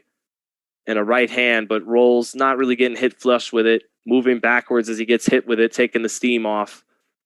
All right, round 10. Here we go. Not been an impressive performance for Edgar Berlanga tonight, but he's a round away from doing enough to win and stay undefeated. No knockdowns tonight for him. Good right uppercut there for Berlanga as Rolls stepped in with a right hand. Then he throws a wild right hand and misses. Now the two fall into their clinch. Ref breaks them apart. 30 seconds into the final round. Rolls circling to his right backwards. Berlanga shoots a right hand to the body, misses. Eats a left hook to the body after he misses a left hook, does Berlanga. Those body shots aren't going to score anything for Rolls. There's just no power in comparison to Berlanga, and they don't get any attention to the body. He's going to have to land that sharp right hand to the head to win this round as Rolls. But Berlanga has began to counter that with his body work and with a right uppercut.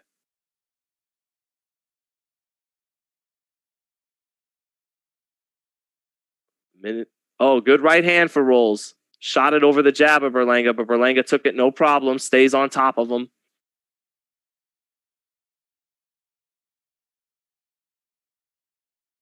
Berlanga shoots a right hand and then lands a little left hook, but a good jab by Rolls lands clean after that. Good left hook by Berlanga as Rolls tries to circle out backwards. Rolls not letting the right hand go this round that he needs if he's going to win the round. Berlanga lets his right hand go and misses. Then he falls in the clinch. Little over a minute left in the 10th. Berlanga's winning this round. He's just stayed consistent, stayed going forward, landed some good body shots here this round. Good jab by Berlanga right there. Rolls unable to get anything going right now.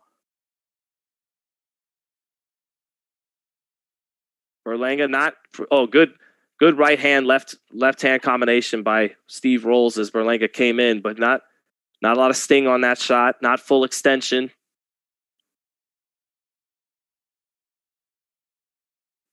Good jab by Steve Rolls.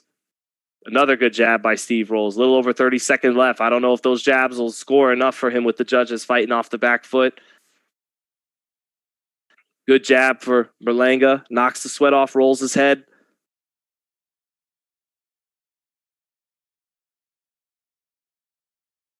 Rolls didn't do enough the first 2 minutes of this round. Got his jab going a little bit here in the last minute, but I don't think that jab's enough for the body work that Berlanga got off in the first half of the round. Berlanga more aggressive. Good right uppercut a little bit there by Berlanga. Not very accurate tonight. And that's it for the fight. Not the most exciting fight. Berlanga just not that effective, not that impressive, but I scored him 6 rounds. I believe he won this fight. He beat Steve Rolls on my card. But I was one of the people who really felt pump the brakes on the criticism after the Kosares fight. I thought that was the case of an aggressive kid starting to get a little ahead of himself in his career as fame was coming to him quickly. And I thought, he walked into a shot against Coceres, but still looked relatively good in the first half of that fight. And I thought tonight he would look a lot better than he did tonight. A lot of people were ready to really start criticizing him after Coceres. But after this fight, the criticisms will be very legitimate, and the question marks surrounding Berlanga. Is he really a world champion in the making at 168? Because 68 has got a lot of killers. It's got David Morrell. It's got David Benavidez. It's got the undisputed champion, Canelo Alvarez. It's got a guy like Jermall Charlo who's going to move up eventually. Demetrius Andre just moved up to 68.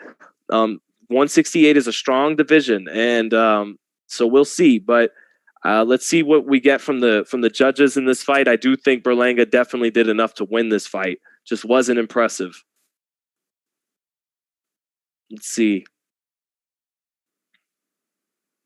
Magnify. Berlanga is not good. He couldn't knock out a 37-year-old Rolls. Well, is Gennady Golovkin got more than we thought originally? Does this make Gennady Golovkin look good heading into that third fight with Canelo? We all assume Gennady is becoming past it, past his prime, and definitely he doesn't look like the prime Gennady Golovkin, but Golovkin took this guy out in 4 rounds, and this guy was competent enough to go a full 10 with a strong punching 168-pounder. So that shows you the power of Golovkin is real. Although I think Steve Rolls made some adjustments from his fights with Golovkin. He used his feet a lot more tonight and stepped around a lot more. Let's see. Andre is bugging. What fight did he watch? I only have it 1 round different than Andre. Andre has it 7 rounds to 3 for Berlanga. I got it 6 rounds to 4 for Berlanga. So it's just a disagreement on the second round, but we'll see. Ugh, gotta fix the hair, guys. Every now and then gotta fix the hair, you know what I mean? But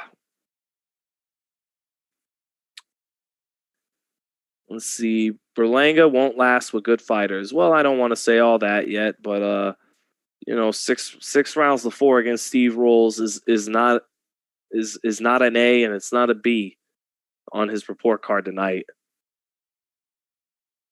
Let's hear what the judges have this one. Thanks for tuning in, everybody, by the way. Let's see if I can get some audio. Yep, Berlanga wins a decision. Good call.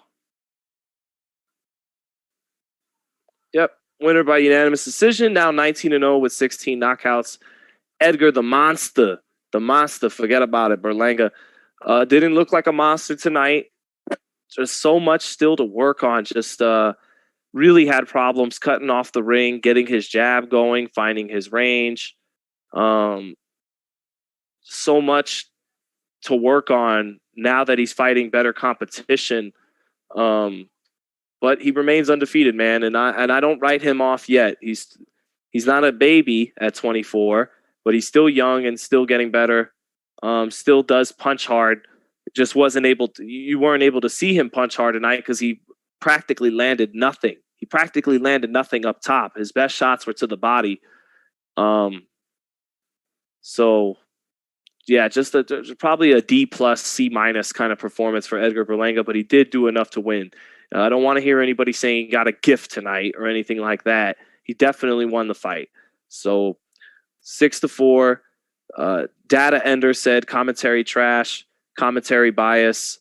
So you feel it was a robbery for Steve Rolls? Nah, you got to learn how to watch professional boxing more. It's just.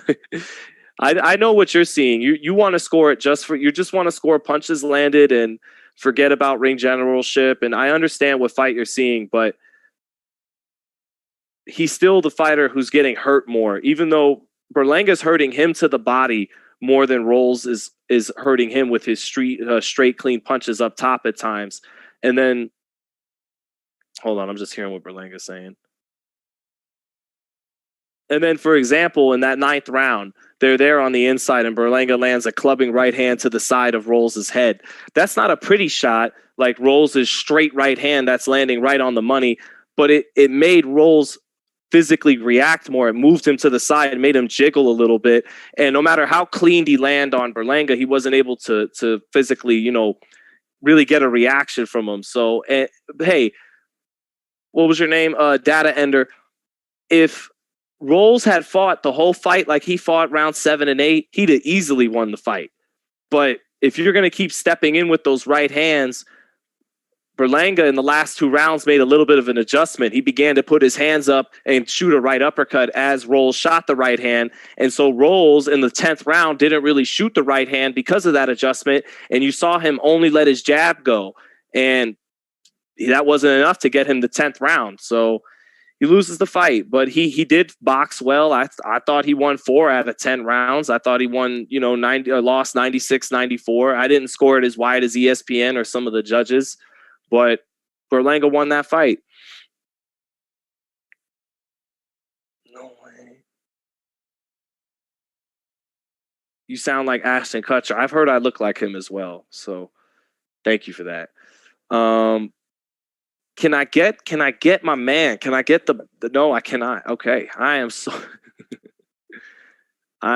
low for this. We are just waiting kind of to hear what Andre Ward and the guys have to say.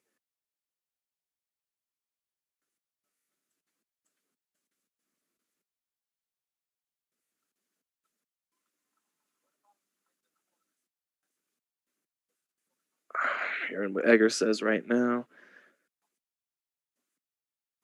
Look, guys, just because the A side, the hometown guy, got frustrated for most of the 10 rounds and didn't look too good, doesn't mean he got a gift. Doesn't mean a robbery happened. He did enough to win the fight. It was really unimpressive, but he won the fight tonight, Berlanga.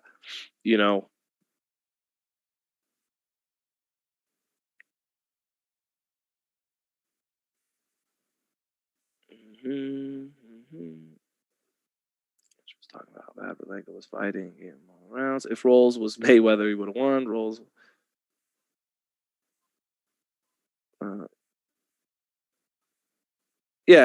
Okay. So my man Rev, Dr. Marcos A. Miranda, great commentary. Some people on this thread have no clue. Not pretty, but Berlanga wins. Yeah, that sums it up. Not pretty, but Berlanga wins. So you see here, okay, go by CompuBox. I mean, CompuBox can be full of shit sometimes, but I think CompuBox in this case, it agreed with what my eyes saw. They gave Rolls a connect percentage of 123 punches to 120 for Berlanga. But here's the thing. When a majority of those 123 are jabs and not power shots, and when you land about the same amount of punches as a power puncher, the power puncher is going to get the edge because his punches, like I kept saying, they give more of a physical impact on the other guy. They make his body move with the shot. So if you both land 5 shots in a round, the puncher is going to get the round because his shots had more of an effect. And so that's what I saw tonight. Both guys, I actually thought Rolls up top landed a little more often, but not to the point to offset the harder body shots of Berlanga and the constant aggression of Berlanga. Berlanga did enough to win. Let's hear what the guys say now. Oh, Tim Bradley just said he went from the chosen one to the phony one. My goodness, Tim. It was a terrible performance, says Tim Bradley. See, Tim can say that. Trust me, I agree with Tim. But like someone said, I look like Ashton Kutcher. Ashton Kutcher looking motherfucker. I can't quite bring myself to say terrible performance. So like I said, very unimpressive performance. I can't call him the phony one. Tim Bradley saying, let those hands go. Absolutely.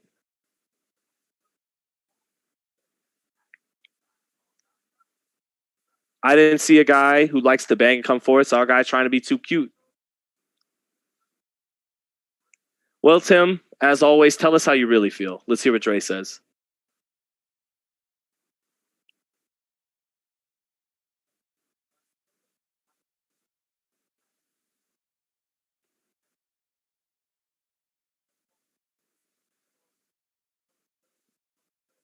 Dre saying, you got a guy who for 6 years believes the minute he hits you, you're going to fall in Berlanga.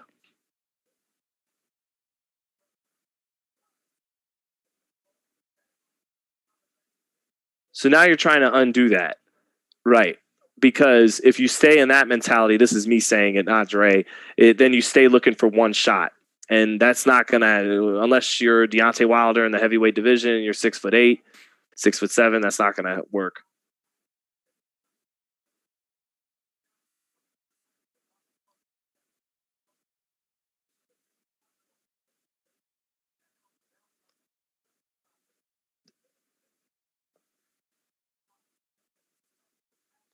Dre says it's still possible for Berlanga to turn the corner. It's just he's in a really tough transition now of becoming a puncher to having to become a boxer that lets your power eventually do what it does, but you can't go looking for your power. You can't go looking for the knockout punch. Right, and he said he saw questions tonight with Berlanga questioning himself, can I take a punch?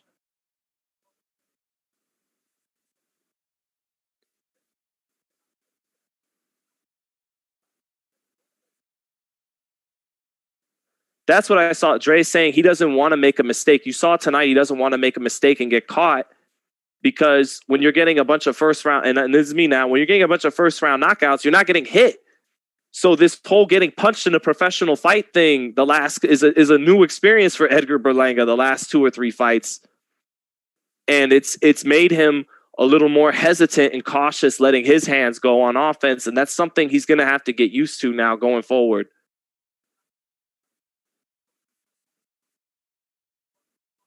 Dre says you're going to have these moments. He just wants to see you get through it.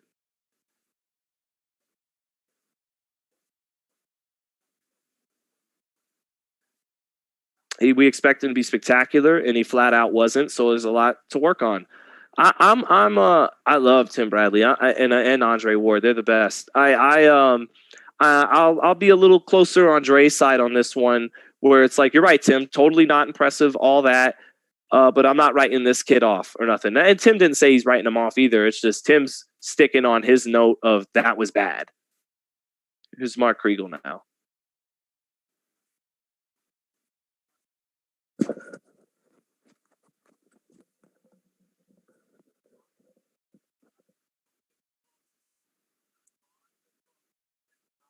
Kriegel says he felt there was too many trainers talking at once. Mickey Bay, Andre Rozier.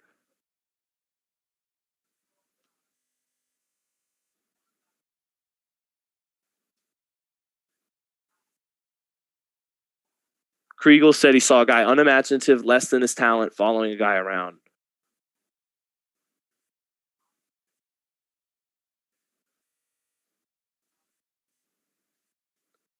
Kriegel was more impressed with Xander's discipline tonight than Berlanga.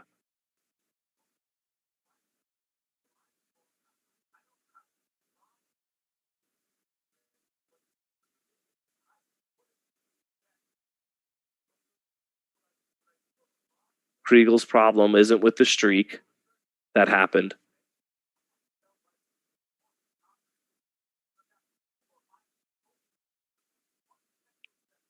Kriegel says he doesn't know who he's... Tim says Kriegel just hit the nail on the head, which is, okay, what is your identity then as a fighter? Once you're not the first round knockout guy. And that's what he saw tonight, was a lack of identity as a fighter. So we'll see. What you guys saying in the chat, you beautiful people up here on fight night on a Saturday night? Subriel Matias is the best Puerto Rican. The other Puerto Rican kid was better. Yeah, well, and Xander Zayas. That's what Mark Kriegel is saying right now. But Xander, yeah, Xander is further ahead at his stage of development than Berlanga is technical wise. Xander is rounding into being very fundamentally and technically sound. But that was a growing experience for Xander Zayas tonight too. He won every round, but missed a lot of shots as well. Headhunted a little bit too much. I think he could go to the body a little bit more with those heavy hands. He has a really good left hook to the body, but he won every round. So yeah, Xander was more impressive than Berlanga tonight. But I don't think either guy Puerto Rican fans showed up at the Garden tonight expecting 2 knockouts. I guarantee you that. And they came away with 0.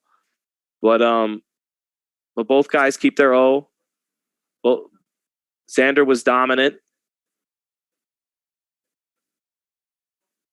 Let's see.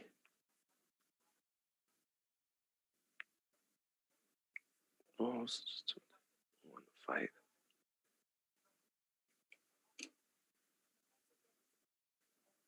Andre Ward liked what he saw from Xander.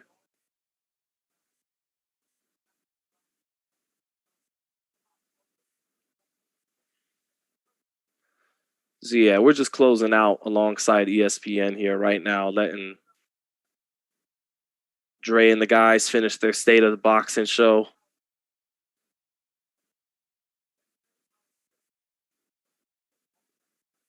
Zayas in the locker room, dapping up, relaxing after he won.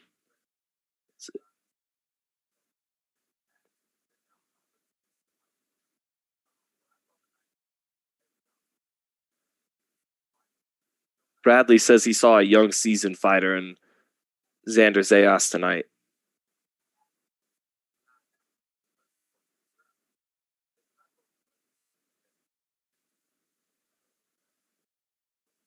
Oh, we got a donation of $10. Oh my God. Okay, let's see what he says. Thank you, by the way, Julio Guzman. Thanks so much. ESPN is paid by Top Rank to help build their brand, so you get the bias commentating. Roles got robbed, and these puppets are damage controlling now. The hardcore fans aren't dumb. Woo! Okay, Julio. Every network is going to a certain degree shill for their fighters. Showtime, DAZN, and ESPN, whatever network is going to shill. Especially in this scenario where it's a setup fight, it's all about building up a star. They're going to totally shill. So I don't want to just pick on ESPN. You're right. Roles got robbed and the puppets are doing damage control now. I don't say this just because I love interviewing both of them and our interviews do really well. I'm telling you from the heart, Tim and Dre are 2 of the best teachers we have in the sport right now, man. Now, they work for ESPN. They work for Top Rank and ESPN. I'm aware, you're aware. But that said, let's not disrespect Tim Bradley and Andre Ward. They are incredible commentators. And is it really damage control when you have Tim Bradley trashing these guys after a bad performance like Shakur Stevenson against Jeremiah Nakathila and now Edgar Berlanga after Steve Rolls? Bradley had nothing good to say about Berlanga's performance. So is it really damage control? But I don't think, and I just disagree. Rolls didn't get robbed. He didn't do enough to win. You know, he had a really good 7th and 8th round. The 7th and 8th round by Rolls were the best rounds either fighter had, but he let too many rounds get away from him. Berlanga, heavier hands to the body. Berlanga did land his jab a couple times too, and when Berlanga would land his jab, he'd knock the sweat off of Rolls' head and knock his head back, and that gets the judge's attention.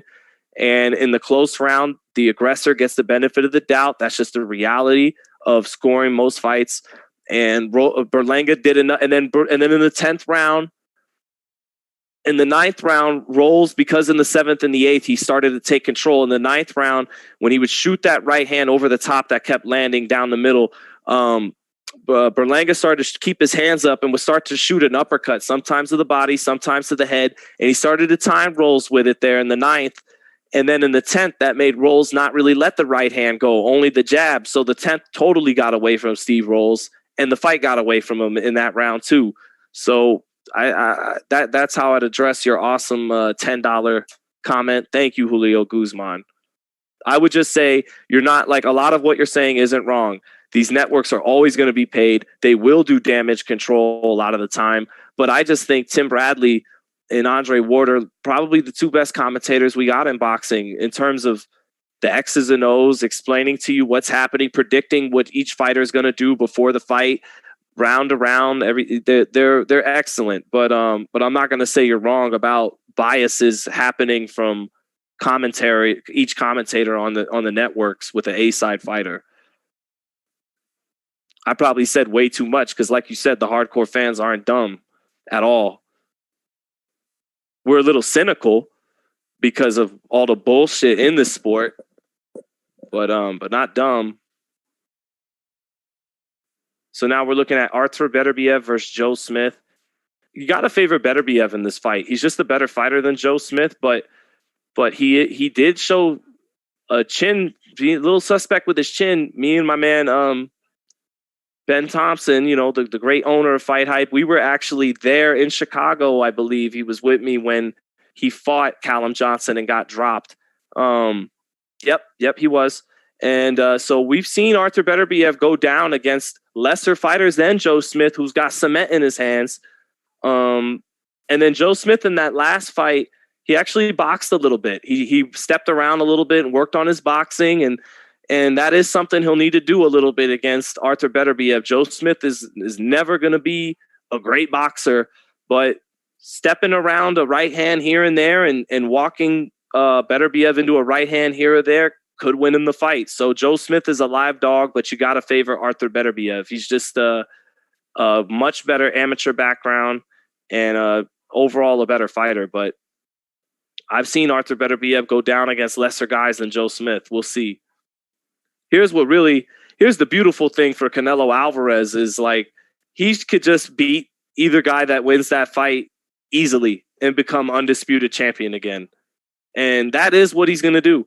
Canelo's going to fight Bivol. He's going to beat Bivol. And then at some point, it might be December of this year. It might be May of next year. He's going to fight the winner of Smith and Beterbiev, and he's going to beat them, and he's going to be undisputed light heavyweight champion, at which point the beautiful thing about that is all that Canelo's accomplished.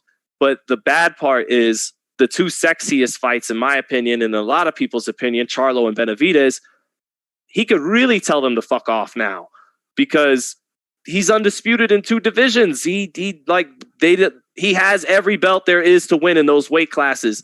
And he was a 3-belt champion at middleweight. He could go on to never fight Benavidez or Charlo and look us in the face and go, I didn't need to. They didn't have a belt. I became the man at middleweight. I became the man at super middleweight. And I became the man at light heavyweight. Isn't that what we're all fighting for? To become the man, to become the king of the hill of a division, to become the lineal champ, if not the lineal champ, the undisputed champ. So Canelo's going to become undisputed at 175. And I just hope out of the goodness of his heart, he fights Benavidez after that anyways. So let's see. Berlanga. Tim Bradley learned his commentary from Teddy Atlas. Well, Teddy was a great commentator, so that works. I thought ESPN pays Top Rank. Yeah, I believe ESPN allocates a budget to Top Rank to spend on fights, is how that works. And what else we got? We're just signing out, man. We're finishing up, rounding out the show, man. Beterbiev and Bivol are way harder fights. Come on. I just don't feel that way, Mo9.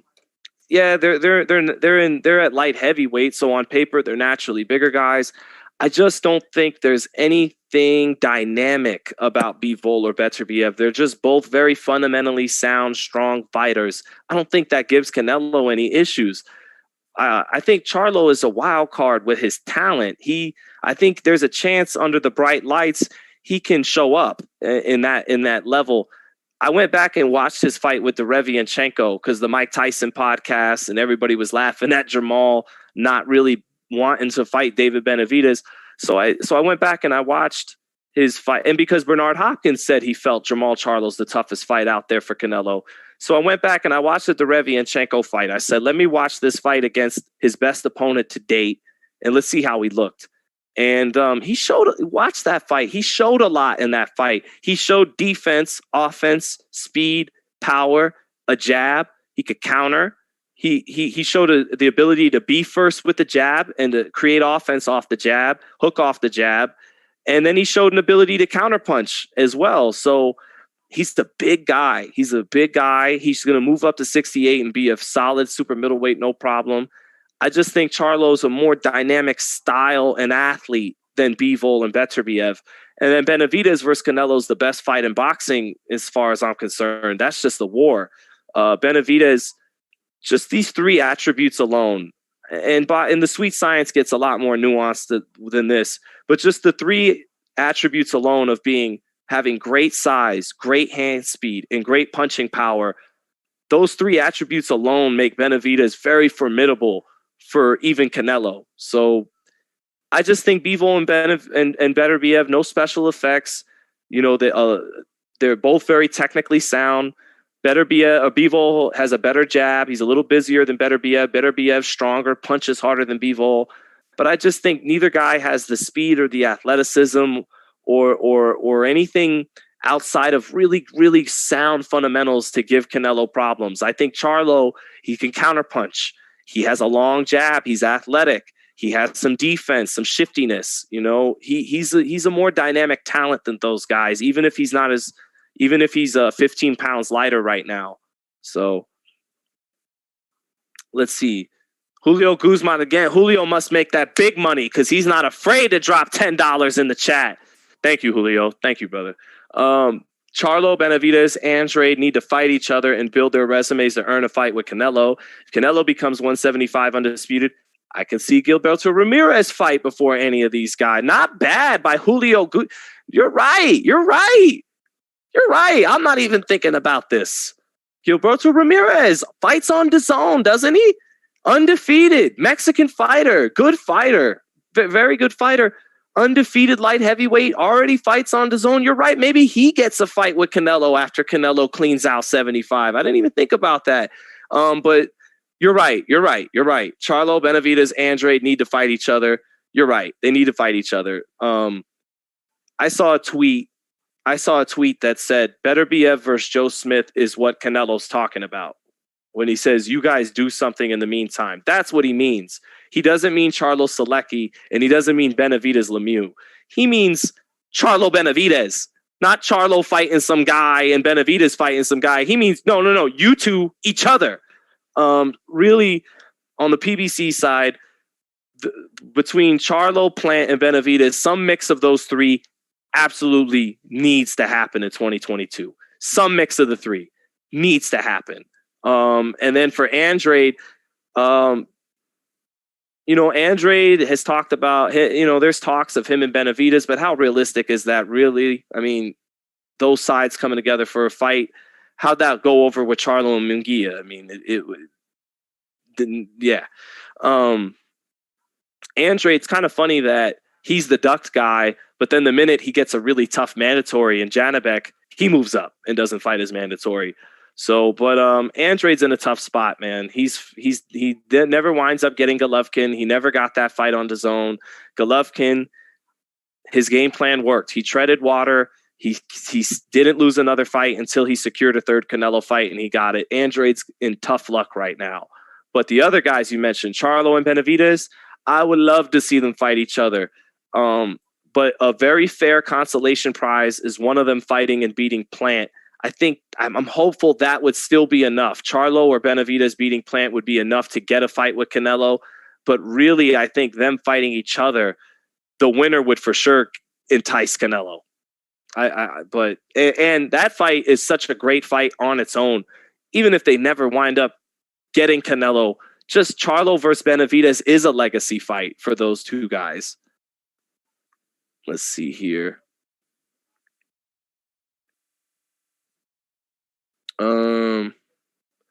I didn't hear Plant or Callum have to fight anybody. Yeah, hey, if it was up to me, if I was the dictator who ran the boxing world, Canelo would have been fighting Charlo in May and then Benavidez in September. But they didn't. And they leave themselves susceptible to. And by the way, here's the one thing they did have, Billy and Plant: a belt, a world championship. As much as we devalue these titles in this era where there's 4 belts in every division and there's 5 or 6 in some of them, that's still what they're prize fighters. They fight for a prize. You fight for a trophy since you're a kid in the amateurs. They don't have a trophy. Now, don't get me wrong. I peeped the game.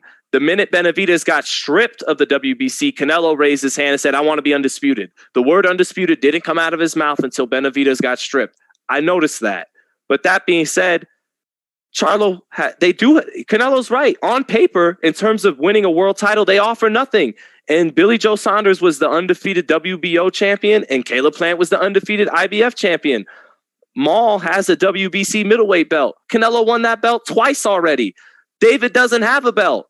So they leave themselves open to Canelo having this very rational excuse to not fight him. Explanation. They didn't have nothing. I fight to become a world champion. They're not world champions. We fight to become undisputed, don't we? I'm undisputed at 168. He fights the winner of Beterbiev Smith after he beats Bivol. He's going to be undisputed there. That said, I know the toughest fights and the best fights are Charlo and Benavidez, but I don't control Canelo Alvarez. I'm just telling you how it is. Canelo will wreck Benavidez. Benavidez is too flat-footed. Canelo's IQ is much higher and will dissect him. And also, I've been watching boxing since 1980 and will support any platform that markets our sport. Keep doing what you're doing.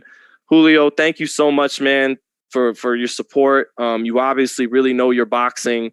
What you say about Canelo Benavidez is what a lot of the astute boxing minds, the fighters, the former champions say. They say, fun fight, want to see it, but Canelo's going to stop him. Benavidez is going to come right to Canelo. Canelo's going to get underneath those 100 punches he starts to throw per rounds. He's going to wing to the body, kill the body, double him over with a body shot, and knock him out. It'll be exciting. It'll be fun, but that's how it's going to go down. So what you say is what a lot of people feel that know boxing. I just want to see it. I just want to see what happens when, I don't want to see United States fight Thailand. I want to see. I'm just kidding here. I'm kidding. He has nuclear bombs just like Canelo has nuclear bombs. He has an element, and I know Beterbiev does too, but Beterbiev doesn't have hand speed, and he doesn't have the combination punching and the hand speed and the punch variety of Canelo Alvarez, of David Benavidez. And Benavidez has an excellent jab to set it all up, which is important. I just got to see.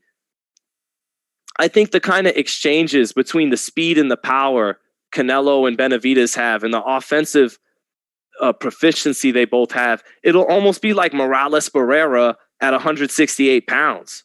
Who doesn't want to see that? Even if Canelo inevitably does beat the kid and he's too much for him, no one else has the hand speed and the punching power to challenge Canelo in exchanges like he does. I think we'll get some Morales Barrera type of exchanges from those two.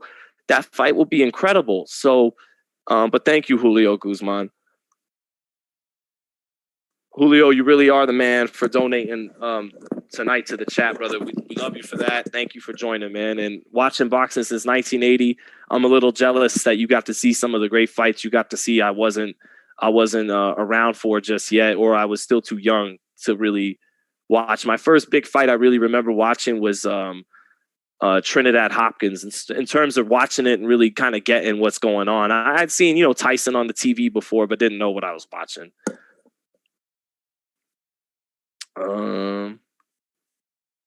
Let's see. Benavidez will knock down Nello and pulverize him. Let's see. Just finishing up. Someone said you should go live and talk more. Oh, Mo said that. Thank you, Mo. Yeah, maybe we will, bro. We like to stay by and talk after the fights are over. Who did I have winning? Someone said the Blair Cobbs. Yeah, so maybe I'll finish on that too. Blair Cobbs. Yeah, Cobbs heading into that fight, that was a fight about superior athleticism and talent of Cobbs, natural talent against a much better amateur background and fundamentals skills in Alexis Rocha. And that superior talent and athleticism took Cobbs in his career and in this fight to a point. It got him to 15-0. It had him up 3 rounds to zip on my card against Rocha. But then it caught up to him. That lack of a foundation of the fundamentals caught up to him. Rocha got closer to him as the fight progressed, started to nail him with the left hand. Then the right hook dropped Cobbs in round 8, and then he finished him in round 9. So, yeah, Cobbs went as far as his athleticism could take him until he ran into a guy whose fundamentals and whose amateur background wouldn't let him get away with it this time. So yeah, to close, man, Berlanga, not impressive tonight, but he remains undefeated. We saw an end to the Blair Cobbs Express, and I really had fun rocking out with you guys, talking boxing after the fight. That's it for now, I guess, for Fight Hype Live. That's it for now, and thanks for joining us. I will be ringside here in my home in Las Vegas, ringside, not chilling in the office, for Miguel Burchelt versus Jeremiah Nakathila on ESPN. Nakathila, tall, awkward African guy, really just looks for one long punch. Burchelt throws a million punches, so we'll see what we get there. But and one moment, please. Oh, no. And we are good. Thanks everybody for joining in. I'll see you guys next week here on Fight Hype Live. Peace out.